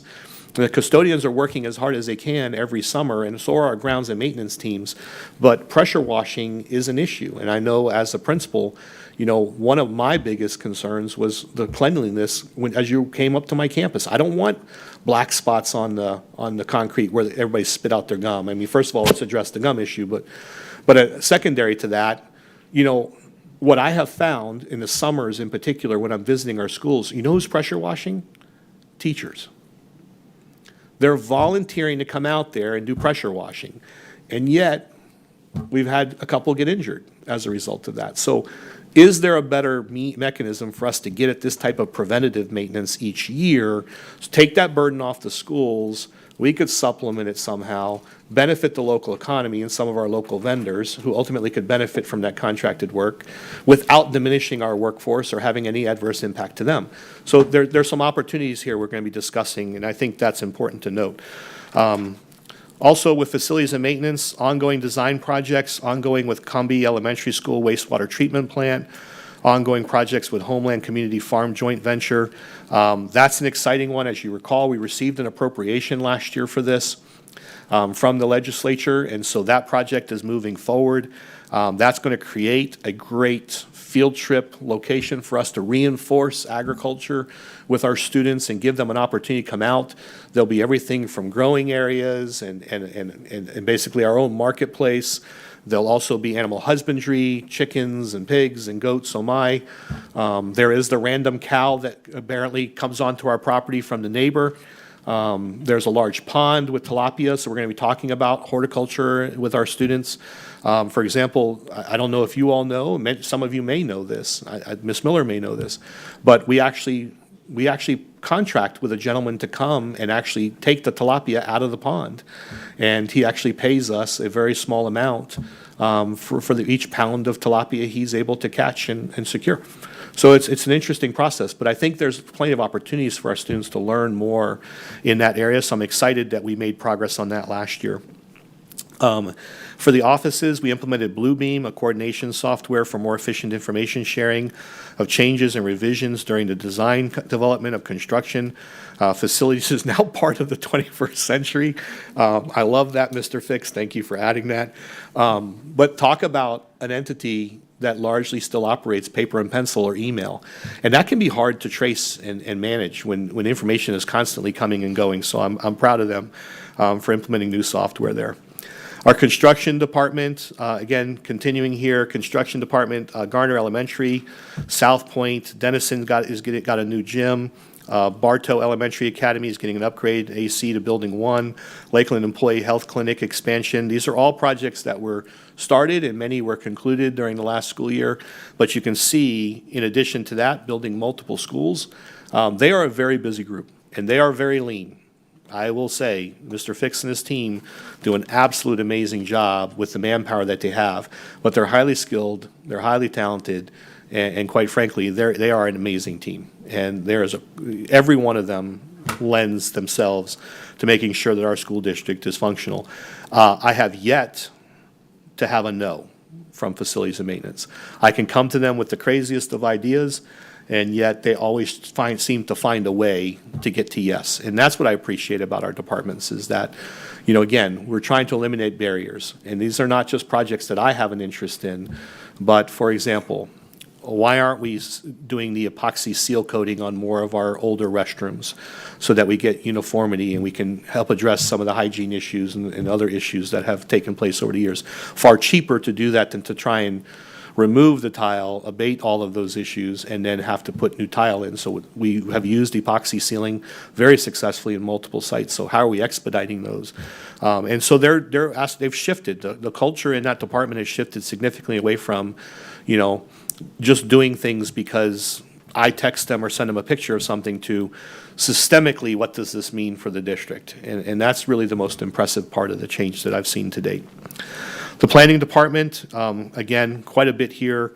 We mapped out all 114,117 students in GIS. This was at the time. We have eliminated contracts with outside providers and outside vendors.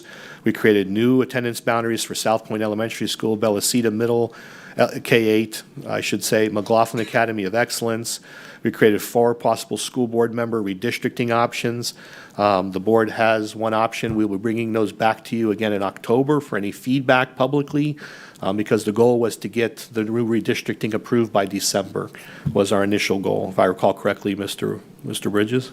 It has to be completed by December or it does not get completed. For another 4 years. Until the next odd number. Correct. We secured $1.5 million grant from the Florida Division of Energy Management for window and envelope improvements. If you recall, initially we'd only received about $180,000. We went back to them to ask for an extension, and we were provided additional revenue as a result of our projects that we had listed. We coordinated an additional $1 million grant from the Florida Division of Energy Management for the purchase of portable generators. These are the ones that are trailerable, and we'll have hookups at all of our identified sites. And then essentially, if we're not using them, we will relocate them to other places within the state. We're very centrally located, obviously, and we're able to provide that type of support post-hurricane to our neighboring counties and partners in education. For information systems and technology, this is Ms. Pasco's domain. She's done a real job of really evaluating our current systems and trying to help us move in a very positive way, while also in the midst of multiple changes from the legislature that have created potentially a lot of hurdles and roadblocks for our teachers. I know Dr. Allen and I talk about this almost daily, if not weekly. We talk about the frustrations he hears, and he has concerns from his level, and from his unique perspective of what he does and what he teaches. Where are we at with adopting appropriate software and making sure that our teachers have the tools that they need to be the most effective in their classrooms? And that's not an easy answer sometimes, because some of these companies are a little bit more cooperative than others. And yet, Ms. Pasco, when she finds an entity, here's what I like about the approach from the IT department, since I've been highlighting the change in the culture in other departments. We've gone from just simply saying, well, if they won't work with us and they don't sign a DPA, then we're done. Her team actually puts the effort in to find alternatives, and that's the important difference there. We're not just a fast no. We want to make sure that we're getting an opportunity to be a slow yes, but we're providing viable options for our teachers that are safe and meet the expectations as outlined in the legislature, and that's important. And I know Mr. Bridges has a considerable role here, because every DPA that has to be reviewed has to go through his office and the pure process, and then it ultimately ends up with Ms. Pasco and the rest of us. But it is a task to really, when you think about it, if I recall the number correctly, 650 programs or software utilities had to be reevaluated. And I don't believe that that's all of them yet. I think we're still identifying individual classroom usage issues that we want to be able to provide support for.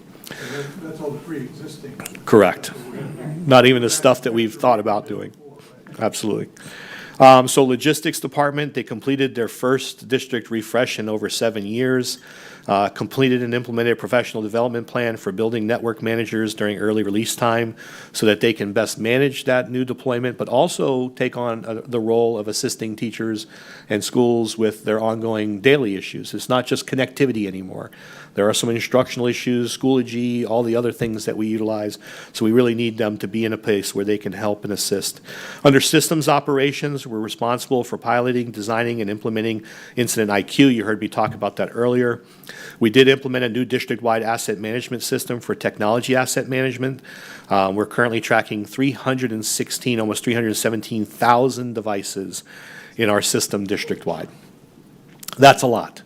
And so asset management for me as a school district superintendent is incredibly important. So we are still in discussions about what the cutoff will be for the value of an item to be included in asset management. Typically, it's anything $250 or $500 and above. So that way we can track it, so that every single device or every single item is assigned, for example, to Mr. Hyde. At the end of every year, I resubmit it, it scans it, takes it off my inventory.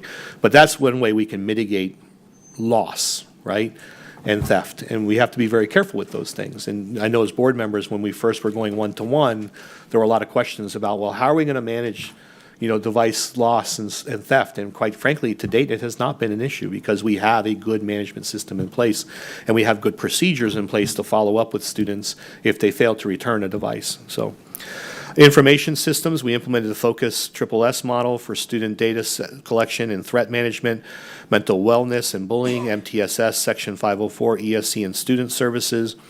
We also implemented a district-wide scheduling plan to standardize ESC scheduling methods across all schools and provide better data on reporting. The EERS department implemented a new technology purchasing approval process to ensure cybersecurity requirements were being met. Previously, we were a little siloed in certain areas. We needed to make sure that we had cohesiveness across departments so everybody had their eyes on things. It's not necessarily just because Ms. Pasco wants to control the world. It really is about making sure she's protecting us from ourselves. I tease Ms. Pasco, if she had her way, she would take over the world tomorrow. Business process support, I think she's after my job, actually. Business process support. We began the ERP upgrade process to transition to SAP for HANA. Ms. Pasco, would you please join us at the microphone and make sure that all the acronyms are being explained? I know our board members know what SAP is, but I want to make sure that the community hears it from you as well. Are you waiting for all questions like in one minute? Yes, ma'am. Yes, sir, and for the record, I never want to be superintendent. So, SAP for HANA, basically SAP has put an end-of-life date on the current system that we're at. They will no longer maintain our system after the year 2027. Now, this sounds like we have a lot of time, but we don't. The resources for SAP are very scarce. In order to utilize an SAP system, every entity also uses consultants because of the complexity of the system.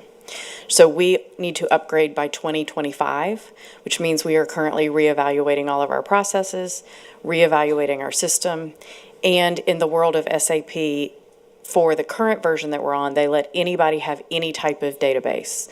SQL, Oracle, didn't matter. In the new version of SAP, they all have to be on the HANA database.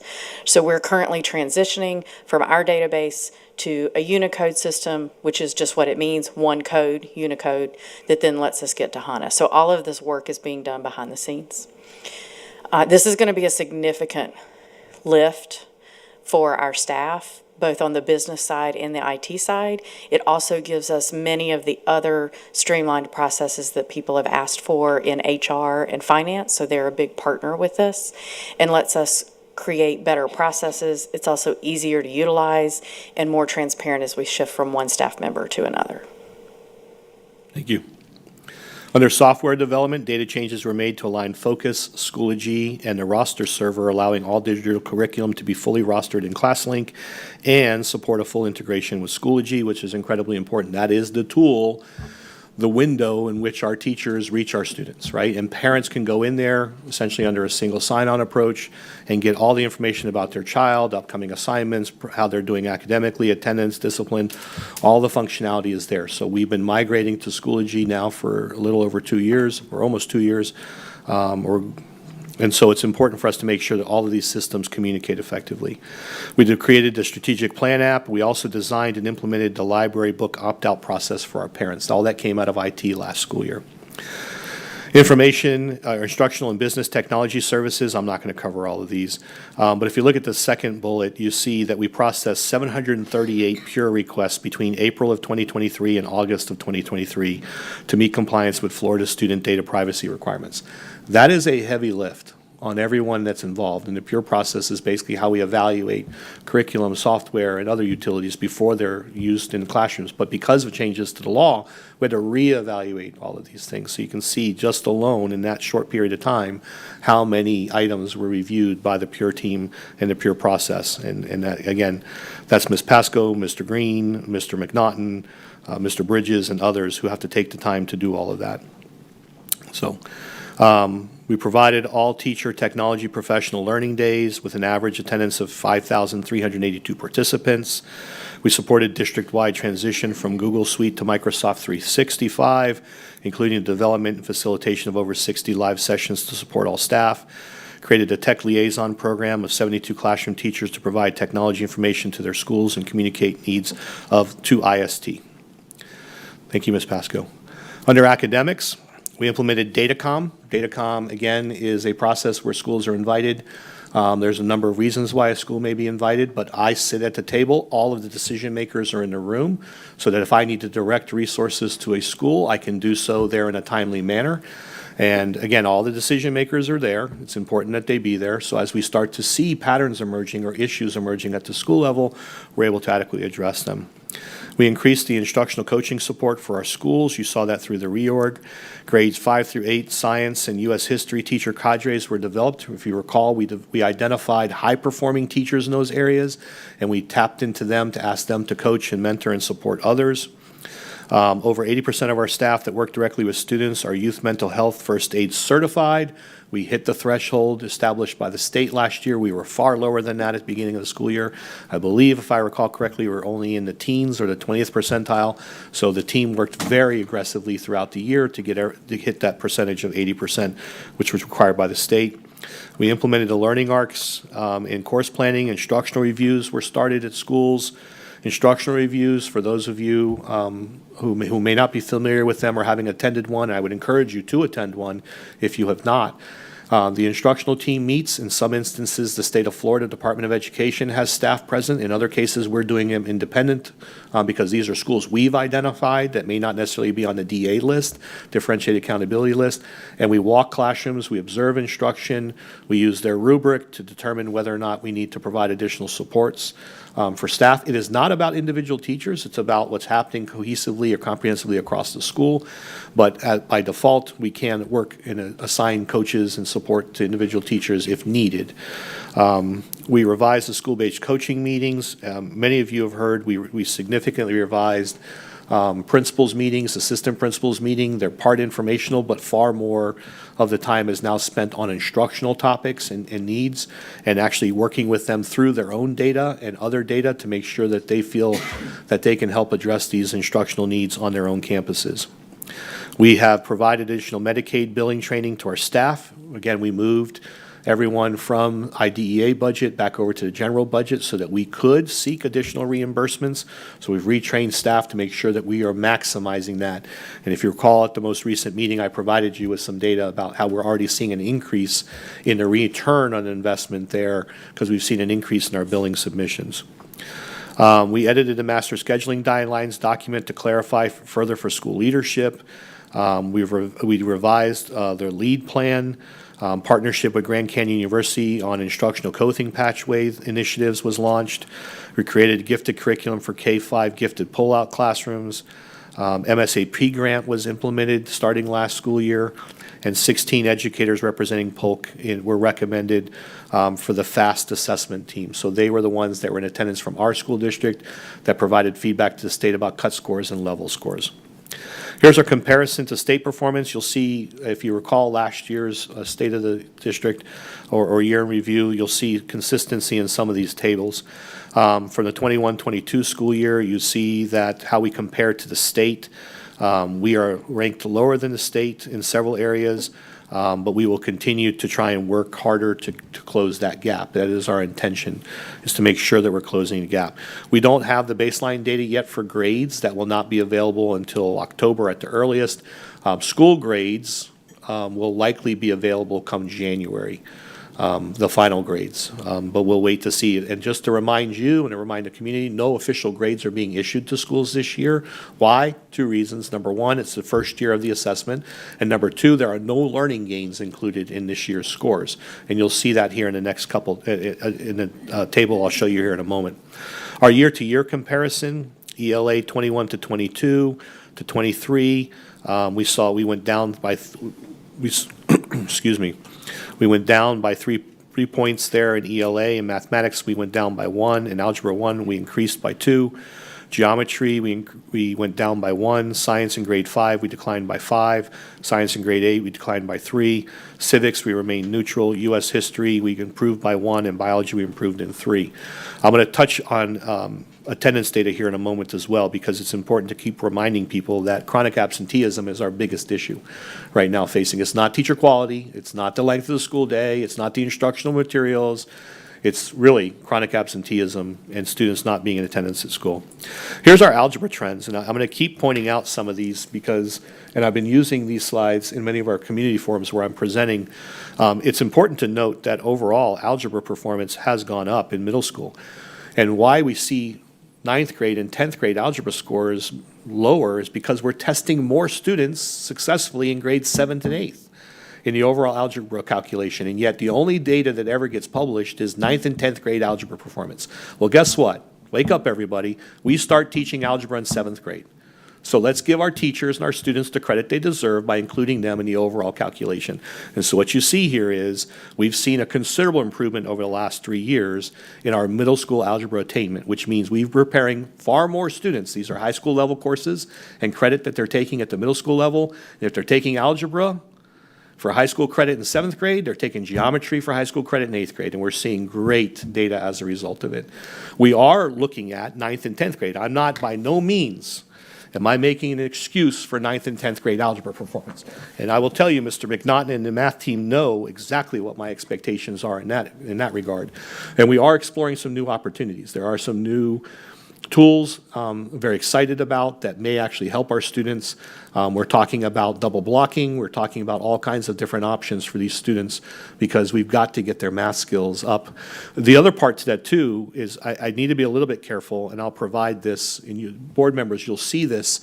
If you recall, we developed a matrix of all of the academic components, and you'll receive that as soon as Sandy and her team are finalized it this week. With all the data that we currently have, this was the year to establish a baseline. So even though you see students who may not have passed the state assessment for algebra, many of those students, for example, in English language arts, over 80% of our students end up graduating, not because they passed the state's ELA assessment. Of the group of students who have not passed the ELA assessment, by their senior year, over 80%, if I recall the number correctly, it's 86%, of them passed through a concordant score in SAT and ACT. The same is true for math.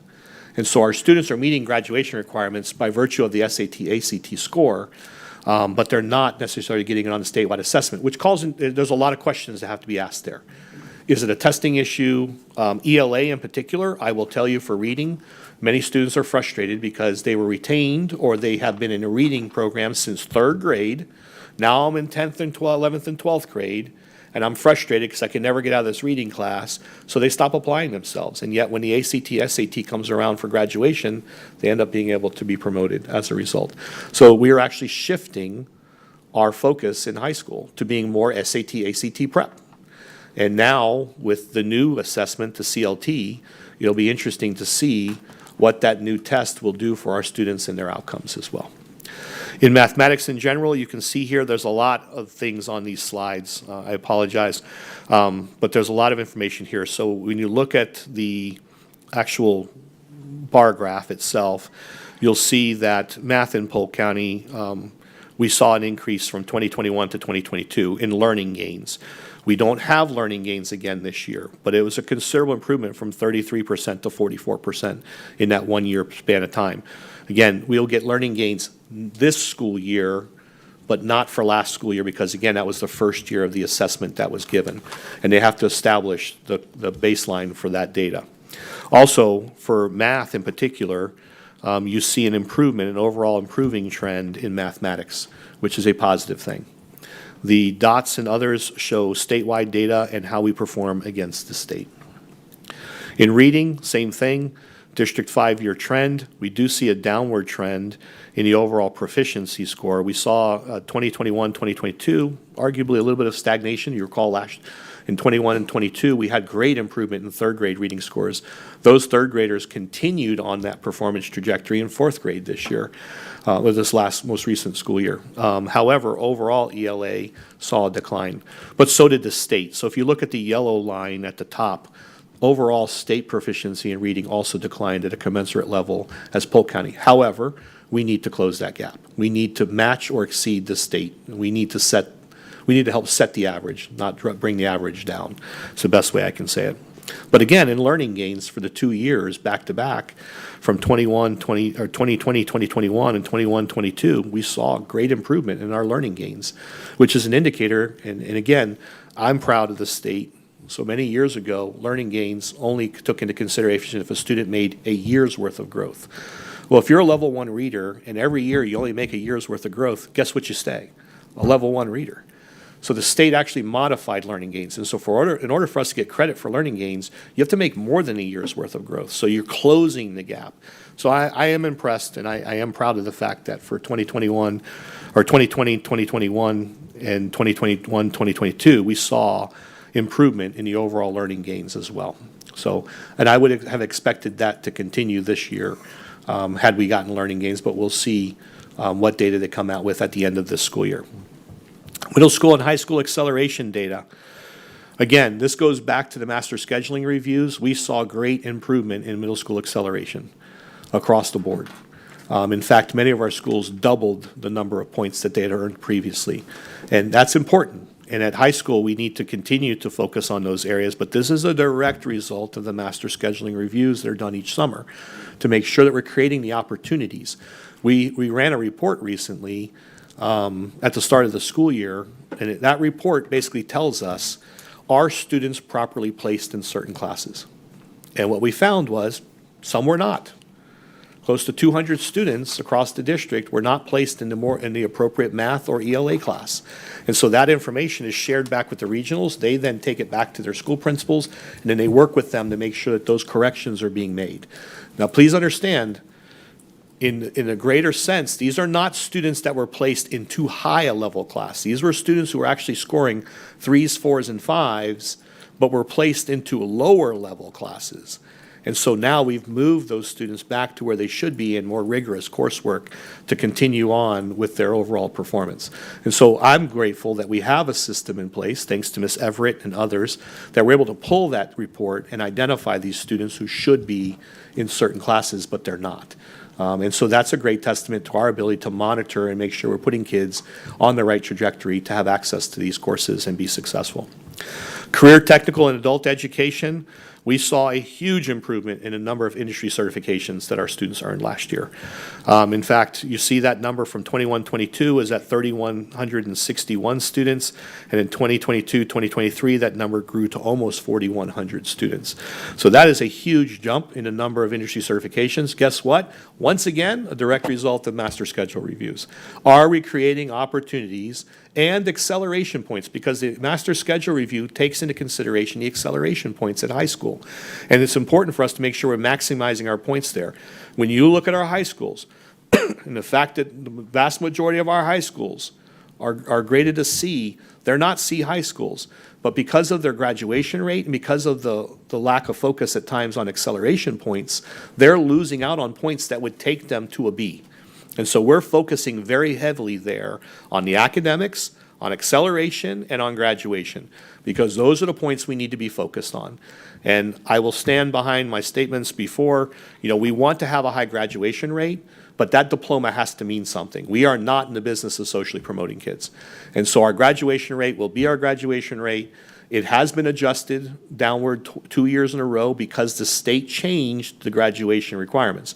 Recall that during the COVID, we had one of the highest graduation rates we've ever attained because graduation requirements were waived. And every student arguably became eligible for graduation regardless of them passing the statewide assessment. That's no longer true. And there have been other corrections that I've outlined for the board here publicly that have explained why our graduation rate has adjusted back to where it was pre-COVID. But our expectation is and should be that we will get back in the 90th percentile for our students graduating. But that diploma will mean something. We will not socially promote students. We will do the best we can for our students and put them in the best, most competitive position possible. But I am impressed and grateful that we were able to increase the overall number of industry certifications across the district. Additional areas, we held approximately 90 educators we hosted approximately, we didn't hold them. We hosted them. 90 educators from Hawaii on tours in our middle schools and our pre-academies and high school academies to learn about creating stronger K-12 career pathways. They then reciprocated. Mr. Cochran was able to visit Hawaii and see some of their programs. We hosted 5 regional school showcases during the school choice and open enrollment process. Approximately 3,200 parents attended to learn about their magnet, CTE, and career choice programs. This process is going to be reevaluated and redesigned as well. It's a great opportunity, but it's reliant upon somebody being able to make it that evening to that event. And so much like what I do when I do my community forums, I'd like to see us expand it and do them within the various communities throughout the year so parents can make informed decisions. This will also migrate to a video series where parents are able to get all the information they can about the various academies online, and so they can make the best decision with their child about which types of programs that they want their children to have access to. We launched the first ever elementary agriculture program at Willow Oak. I'm very grateful to the state of Florida. Jessica Anderson, who works in our department, really took the lead on this, and we were very grateful that the state of Florida provided us an opportunity to implement this program, and we are the first, and Willow Oak was very receptive. They already have their greenhouse up and running, and so we're excited to see what comes out of that school. As you know, most of our elementary schools have an informal ag program. When you visit your schools, it's not uncommon to find chickens and goats and other things on our campuses, hydroponics and other things. But now we have a more formalized program. We completed our first year of CFA Winter Haven, which has been incredibly positive and popular, and it continues to grow to the point where we may need to do something for facilities there very, very soon. They're out of cafeteria space, and there may be some things we need to do to help offset or bring some additional portables or some other facilities out there. We collaborate with our community liaisons to create the new ITV Academy at Southwest Elementary School. We launched the first Junior Achievement 3DE program in the district at Tenor Rock High School. I'll be bringing a recommendation to the board to expand that, 1 to 2 different sites. One hopefully will be fully sponsored like Tenor Rock was, and then we would take the cost of the second one, but I'll be bringing that to you in the near future. That program has been incredibly successful, and for those of you who have had a chance to meet or listen to those students as they talk about the impact that the program has had on their ability to interact with their peers, to speak publicly, their GPAs all improved, their attendance is all improved, their overall school engagement has improved, and those were all the things that 3DE had promised would happen, and we saw happen in Pinellas and other counties that we visited the program before adopting it here, and we've been very, very pleased with what we're seeing. We placed 7 teachers in business externships, 25 students in internships, and 15 students in registered pre-apprenticeships. 3 of the pre-apprenticeship students were employed by our PCPS facilities department. Students and teachers attended the National Career Technical Student Organization competitions. The Construction Academy at Bartow High School placed first in project management at an International Builders Show in Las Vegas. We had a chance to talk to them. Mr. Sharpless and I visited. We were at an event this summer where they bring our students out there, and our students are actually hands-on on multiple projects, very similar to what you saw the Lakeland officer speak about today. It's a little bit more comprehensive of a program, but to listen to our students talk about this, that they were competing against schools that had won every year. You know, that they were absolutely the GOAT last year, and they showed up and they won, and they were very impressed, and they were excited about the future as well, and there was a great group of kids. We received almost $6.4 million in CTAE grant funds. $2.6 million of the total grant funds were from competitive grants. CFAA Kathleen was recognized as a model academy by the National Career Academy Association. Summerlin Academy was recognized as a certified academy with the National Career Academy Coalition. We issued 224 GEDs through our adult ed programs last year, an increase of 100 from the prior year. We created new programs and aligned partnerships with air traffic control, LPN, medical assistant, network IT, network security, high school civics, and hospitality. Under athletics, we did add additional sports. We added girls beach volleyball, girls flag football, boys volleyball, boys bowling, and girls bowling. We hosted 3 FHSAA state finalists, final programs, girls and boys volleyball, girls and boys basketball, girls and boys weightlifting, and if Mr. Talbot has his way, he'll have every state championship hosted here in Polk County, and he's working on that as we speak. Under academics, which to me, I'm going to be honest with you, I love that we have a high school that won a state championship, two actually, high schools that won state championships for football. I love their kids are competitive. I love, you know, that aspect of it. But at the end of the day, I'm here for the academics. And so district-wide, our student athletes' unweighted GPA is a 3.229. And so I think there's a lot of credit that goes into there that these coaches are able to motivate students who otherwise may not be motivated. And many of you realize that some of our students come to school because of sports and because of other factors, the relationships they have. And so it's important for us to acknowledge that. Academic team state champions, Auburndale High School girls soccer had an overall GPA of 3.767, or basically a 3.8. Bartow High School girls golf, 3.9. Bartow High School girls tennis, 3.9. And Lake Gibson High School girls track, 3.681, or basically 3.7. So our student athletes are just that. They're students first, and they get great academic or athletic opportunities as a result of that. Student discipline and attendance, the total number of students increased by almost 3.5% last school year, but the total numbers of students expelled decreased by 15%. Several racial groups also saw a decrease in their overall expulsions. For example, African Americans saw a decrease of 27%. Hispanic population saw a decrease of 44%. We saw a decrease in the total number of alternative education placements by over 26%. And we also saw demographically a decrease in the number of students assigned to alternative placement. For African American students, it decreased by 50%. For Hispanic students, it decreased by 50%. And our white student population decreased by 65%. The number of students assigned to in-school suspension increased 42%, which is a positive thing because those are not at-home suspensions, those are in-school suspensions where students can still receive the services that they need and still receive academic support throughout the day. And so that suggests that ISS is being utilized at a much higher level. Student attendance. We had last year 7 outreach facilitators. You've recently increased that number. Each facilitator had overseen 18 to 21 schools at all levels. And as of January 9th, 2023, they had spoken to almost 13,000 or almost 14,000, so 13,573 parents or guardians. They'd communicated with schools or other resource officers or other resources, 607 times. You see the number of phone calls, parents spoken to. So, some of you asked me about the door hangers. Are these legit? And so yes, if they go to a house, they knock on the door, they hang the door hangers saying, hey, please give me a call. It's important. And again, this is not just about being punitive towards students and disciplining them or you know, being discourteous to their families. There's a number of reasons why a student may not be in attendance. Our goal is to make a contact, build a relationship, and find a way to get that student back in school so they can be successful. 678 home visits were conducted. During those home visits, they made contact with 318 families. They left door tags for 317, and 43 of the families had moved. We have found that informally, this is a great way for us to verify addresses and contact information.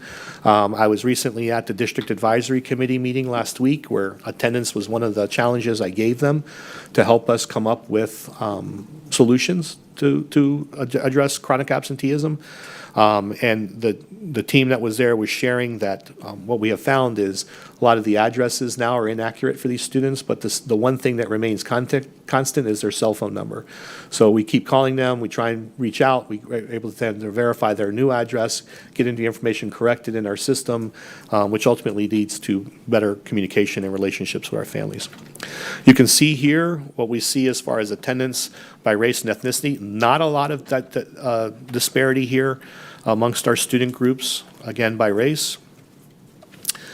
One of the questions is, did attendance improve for students that missed more than 50% of the school year in 21-22? This was really the justification that we brought to you in order to hire those truancy officers, and what we see here is, yes, we did see an improvement for those targeted students. Remember, these were students that missed 50% or more of the school year. There's about 550 students last school year that were in that cohort. That are being identified and being targeted and addressed now. The total number of students at the time during the 22-23 school year was 417. The total remaining in our school district was 323. The total number of students that saw an improvement in their overall attendance was 220. We started out where we saw 68% of the students actually saw some improvement. Schools also improved. 57 schools saw an improvement in their overall student attendance. It means they're being proactive and working with us to make sure that we're addressing these issues as we identify chronic absenteeism and attendance or habitual truancy issues. We work directly with those schools. 417 students, 50% or less from 21-22. 360 students remained enrolled. This was the data I basically just provided you. 112 students were withdrawn. 248 remained in schools, 198 improved their overall attendance, 80% of the 248 students improved. Community outreach contacts, we made phone calls, sent text messages, emails to parents and guardians. Over almost 29,000 of those messages, unique messages, were sent. Home visits, 2,700 visits were made. School communications and referrals, 2,900. Total communications, 34,550 individual communications were made or contacts were made with parents and or guardians. Here's the impact due to chronic absenteeism. Again, based off these numbers, we would see a 10 percentage point, not an improvement in each one of these categories if we were able to get students to attend school regularly. School safety and security, we implemented random searches last school year at all 6 through 12 campuses. It has had a great deal of success, and while it has not yielded a large number of weapons, that's a great thing. It has helped us reduce the overall number of Juul or vaping devices on our campuses. We did, as you recall, Mr. Bridges shared with the board previously that we were part of the Juul lawsuit settlement, which resulted in nearly $2 million being assigned to Polk County Public Schools. Once we get additional information about that disbursement, the intent behind those dollars is to put those dollars into vape detection devices in all of our middle school and high school bathrooms and other areas so that we can adequately address these issues. Mr. Bridges, did I misspeak? You did not. Okay. And you recall when we settled that, there was the promise or the hope of additional revenue from it. That has come to pass, and it will be brought to the school board at the next meeting. Even better. Yes, indeed. We also implemented new security features and procedures regarding data privacy and internet safety. We did initiate the transition this last school year, or began the conversations and the transition for this school year to one unified law enforcement agency presence on our campuses. At the end of this year, we will then, in the 24-25 school year, we will bring on the last remaining municipalities into the overall program. Community outreach, I held over 10 community forums last school year to make sure that we continue to stay connected with our families. Beginning in January, I'll begin that process again. I'm not going to wait till the last couple months of school because it creates a very difficult calendar schedule. So we want to make sure that we hit as many communities as possible. We're going to try and get to 15 this year. I continue to do with my team presentations at various community meetings, Lakeland Economic Development Council, local Chamber of Commerce, various Rotaries, and we present at the state of the county. Also very pleased to have had a great article written about us in the Lakelander. They could have found some skinnier pictures of me and they could have airbrushed it, but other than that, I loved the coverage of our academies. I loved the coverage of the district and the workforce development aspects and all of that. The district got great coverage there. So I was very pleased to be able to do that. We're also working with Viva Polk. So we've partnered with them this year. We're actually sending them articles each quarter so that our community can stay connected to us. And their magazine, for the first time, is actually going to be half in English, half in Spanish. And so we're able to reach a different demographic that we previously were not necessarily reaching other than through our translated communications. We brought in community partners to share at each school board meeting.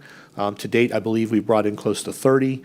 Because again, we want to not only thank them, but recognize the partnerships they have. But a lot of our parents don't know that some of these opportunities exist for their children. So we wanted to make sure that we were highlighting them. After a few years of smaller scale virtual celebrations, we relaunched the Inspire Awards as an in-person banquet and awarded ceremony honoring nominees for teacher and school-related employees of the year. Please recall that we actually did a makeup last school year. So we brought in those that missed the opportunity due to COVID, and we held a separate event for them at Lake Villa, if I recall correctly, and that was a fantastic opportunity for us to recognize them as well. And we partnered with the Sheriff's Office to produce, this is an ongoing process still, to produce additional public service announcements for students and families about social media threats, and more importantly, pedestrian safety. As we've seen this year, the need is very large. So that concludes the year in review, and I will open it up for questions and/or comments. Ms. Miller. Thank you for that 50-minute year in review. You're welcome. It's a busy year. It is a busy year, and I've been lucky enough to be at some of the other meetings to hear a lot of this information, but that was a lot. And I have written down a few things. I might have other questions later. Just when you talked about staff allocations, and I've talked to Ms. Williams and the others in the ESC department, I just want to make sure that staff knows, as well as staff knows the process, including the principals knowing the process to request help. By the time I get a call from a classroom, it's verging on crisis. And I want to believe that maybe the principals, I always tell, direct people back to their principal, and that they have direct instructions on who to contact and how to ask for help, because it's happened twice now with I&D classrooms. And so I want principals to know what you had mentioned, that allocations are available. They have to reach out. They have to follow the process that we've given them. And that also with regards to behavior. By the time I get a phone call, there's a crisis in a classroom. And one time I called you and you even asked about what they were doing. And I don't want to speak poorly of principals, but I'm not sure that all of them readily understand that to get to a situation before there's a crisis is ideal. And the district does have pathways for support, whether it's allocations to a classroom or bringing in behavior supports before law enforcement is involved. Like, I want to avoid crisis. And so I think we've done a good job with that. I just want to make sure it's communicated well down to the principals. And we've talked about it, and you've talked about how it's been communicated. So when I get crisis calls, my first response is, is the principal involved?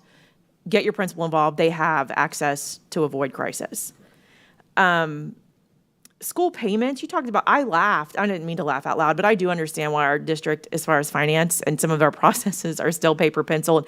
I bet I'm going to find one of those, the papers that you'd write 2 or 3 copies in. Remember they used to do those? I think we still use those.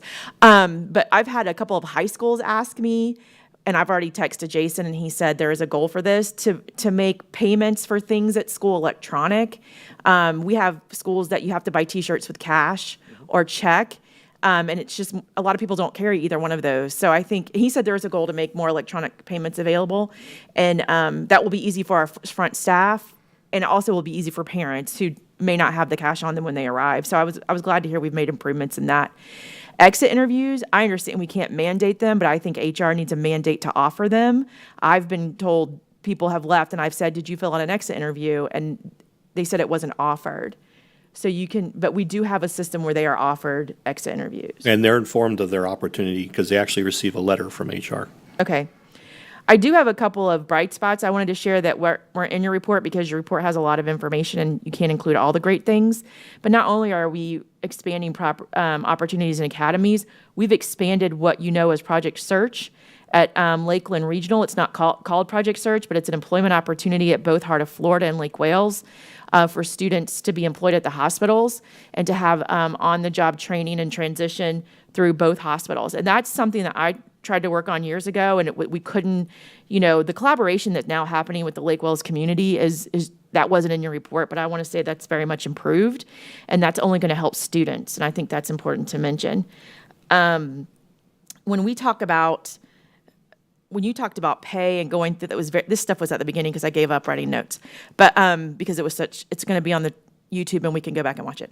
When you talked about going through different positions in different departments, and we've had private conversations, example like with the SLP, and finding that the way things were structured were probably not incentivized like they could have been. That's something that we're trying to do everywhere, which is going to be a lift, I'm sure, but I'm hoping that we make progress in that. But overall, I've been sat during this presentation, and I can tell you that the community is very supportive. I like how you educate some of our community members. I won't mention a county person who did not realize the number of ESOL students that we had, or the number of students at the ESC services that we had. So every time we can tell this story, whether it's you or we're going to send Mr. Green out because we don't get to see him enough, or one of the regionals, anytime we can tell this story to the public, I think it helps us in general, helps us improve a lot of things. But I know I'll have more questions, and I'll bring you my list as usual. Yes, ma'am. Thank you. Ms. Cunningham. Thank you, Mr. Superintendent. Okay, can you bring the thing back to, I can't do anything because we can't see it. So like page 3, I don't remember where it was. Okay. I can't see it on here. It's the one where I got carried away. 6 sites were pilot something. You took it off too quickly before I could make my notes, so stop. Let's see. No. It's all the way, it's in facility. All the way at the beginning. Like the first, like the third thing down on the list. Hold on. On his list. If you click on your review and give me control, I'll find it. Are the pages numbered? Slide 46. There you go. Apparently all I can Go down? Just go down. Not there. Up, up, up, up. Up. You're starting at the beginning and going down, or going? He's controlling it, I'm not. Okay, start at the top. It's like the third page down from the beginning. Yes, sir. The whole thing, or just? Yes. Just The year in review, yes, sir. Sorry.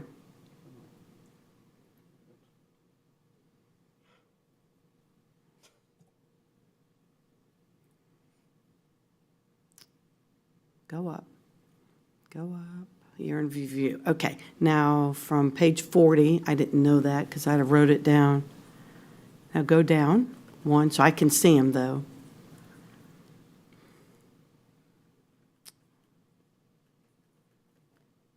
Go up to 40 and go scroll down.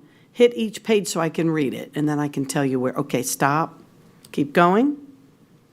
Sorry, finance. Nope, next one. Next one, 45. It did mention the 6 pilot. It did, where was it? It was the payroll and purchasing, yeah. Sorry. Let's go to payroll and purchasing. One more up. There you go, the last bullet point. Yes. Yes. Okay, successfully piloted 6 schools on the site-based staffing model. What 6 schools? Oh, I do not recall.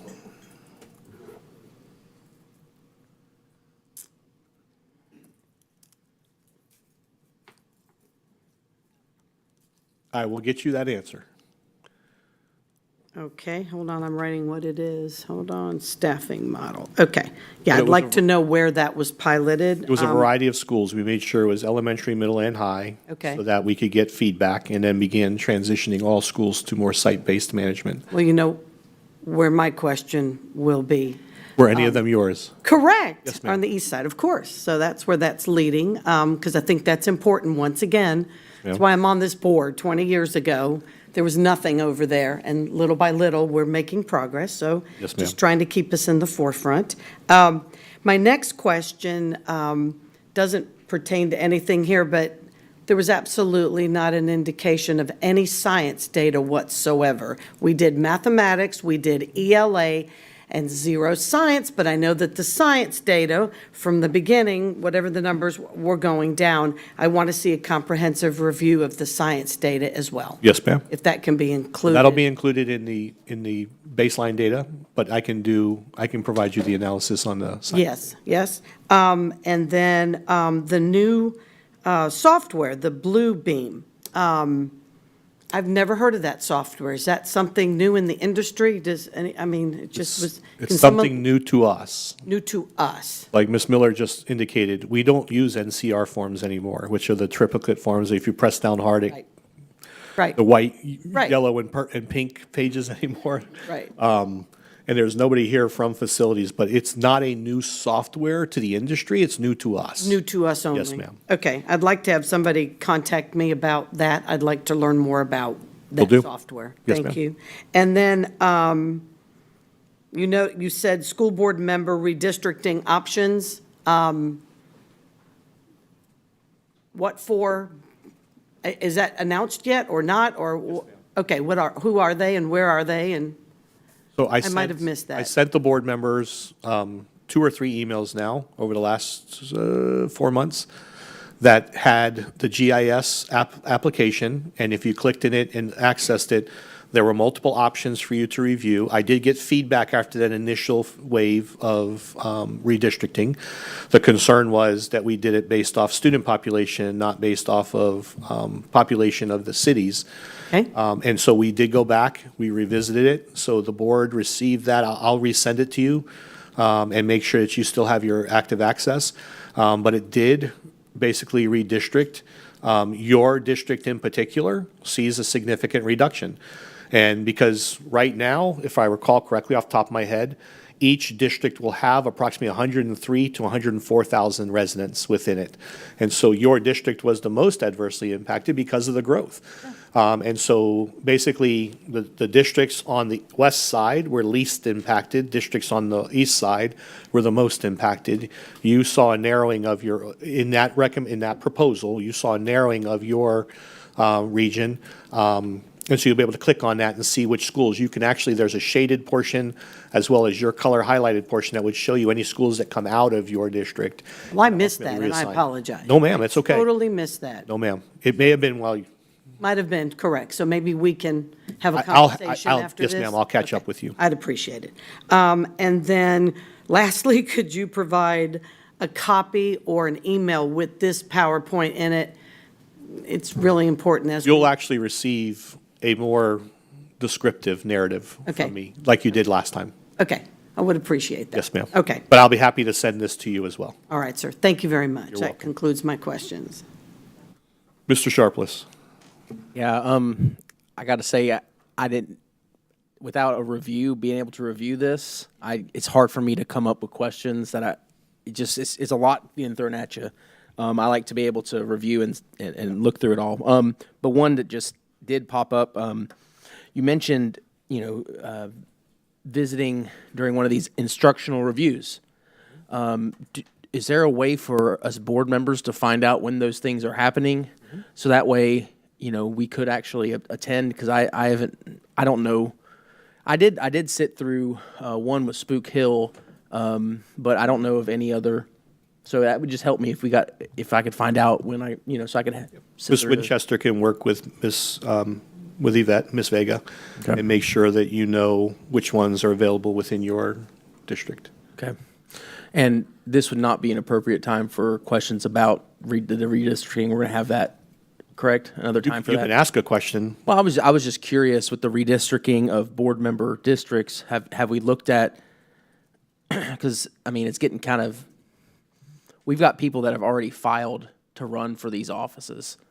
And so I really think we're getting there towards the end of when we should be making a whole lot of changes. So have any of the individuals, have we looked up, are we redistricting anyone any candidates out of the districts? Not that I'm aware of. Okay. Just want to make sure that we're not. I remember what it was like when I was running for office, and I would hate to have gotten to this point and been like, oh, well, guess what? I just got redistricted out of my office. So No. Okay, thank Our you. review has revealed that no, but I would do want to touch on your comment about not being able to review this. This was not for your review before this meeting. Okay. You have time now because I provide this to the board, and then this gives you opportunity to ask additional questions because you'll be asked to do my evaluation here shortly. Okay. And so this helps inform and provides you with a summary of all the things we worked on throughout the year so that you have the best background knowledge you can to inform your evaluation. That plus your interactions with me and other things. So, and my evaluation consists of two components. There's a qualitative and a quantitative. The qualitative is the business of managing the district. The quantitative are the outcomes, right? And so this year, the board agreed to establish new baseline data because there was a new assessment, and we expanded what we had done previously to make sure that we actually included demographic subgroups. We had not done that before in our overall analysis of district performance.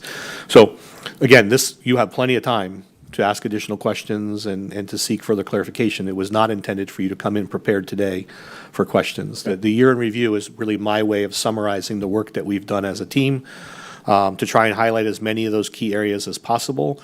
You saw I heavily emphasized facilities and IT and academics. There's far more to the academic slides too than are there, and not just the science data. There's a lot of the work that's being done on our campuses, one-on-one with staff and others, and the coaching. But I think it was a good synopsis of all the things that were done. But, again, any questions that board members may have, I'll be happy to address. Ms. Miller will have some, I know.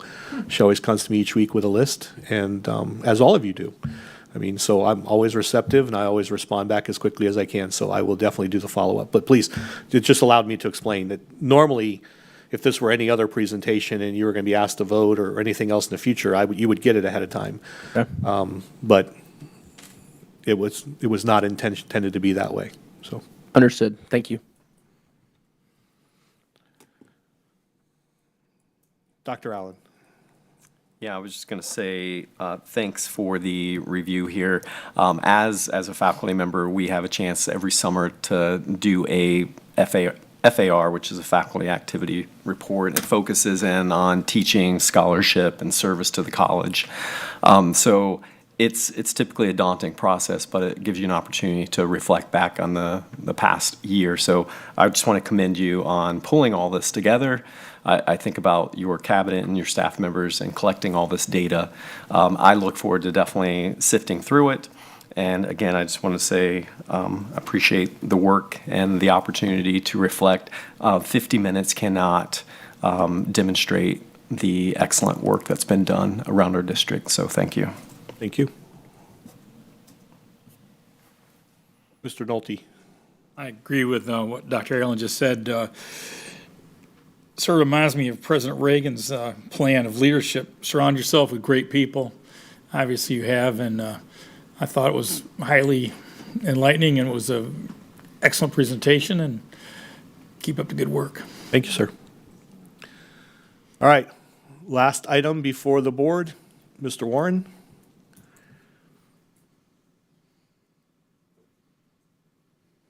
Under budget and staffing, we'll discuss briefly the Division of Schools leadership changes.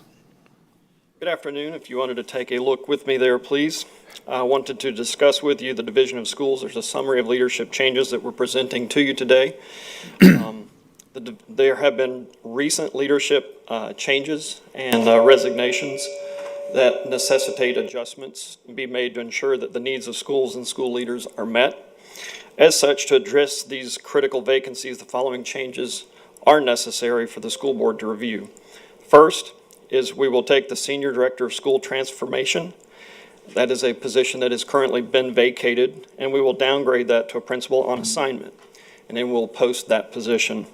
Secondly, it's proposed that the Senior Director of School Transformation be upgraded to Regional Assistant Superintendent Transformation. That's a second position, by the way. And if approved, that Senior Director position would be eliminated.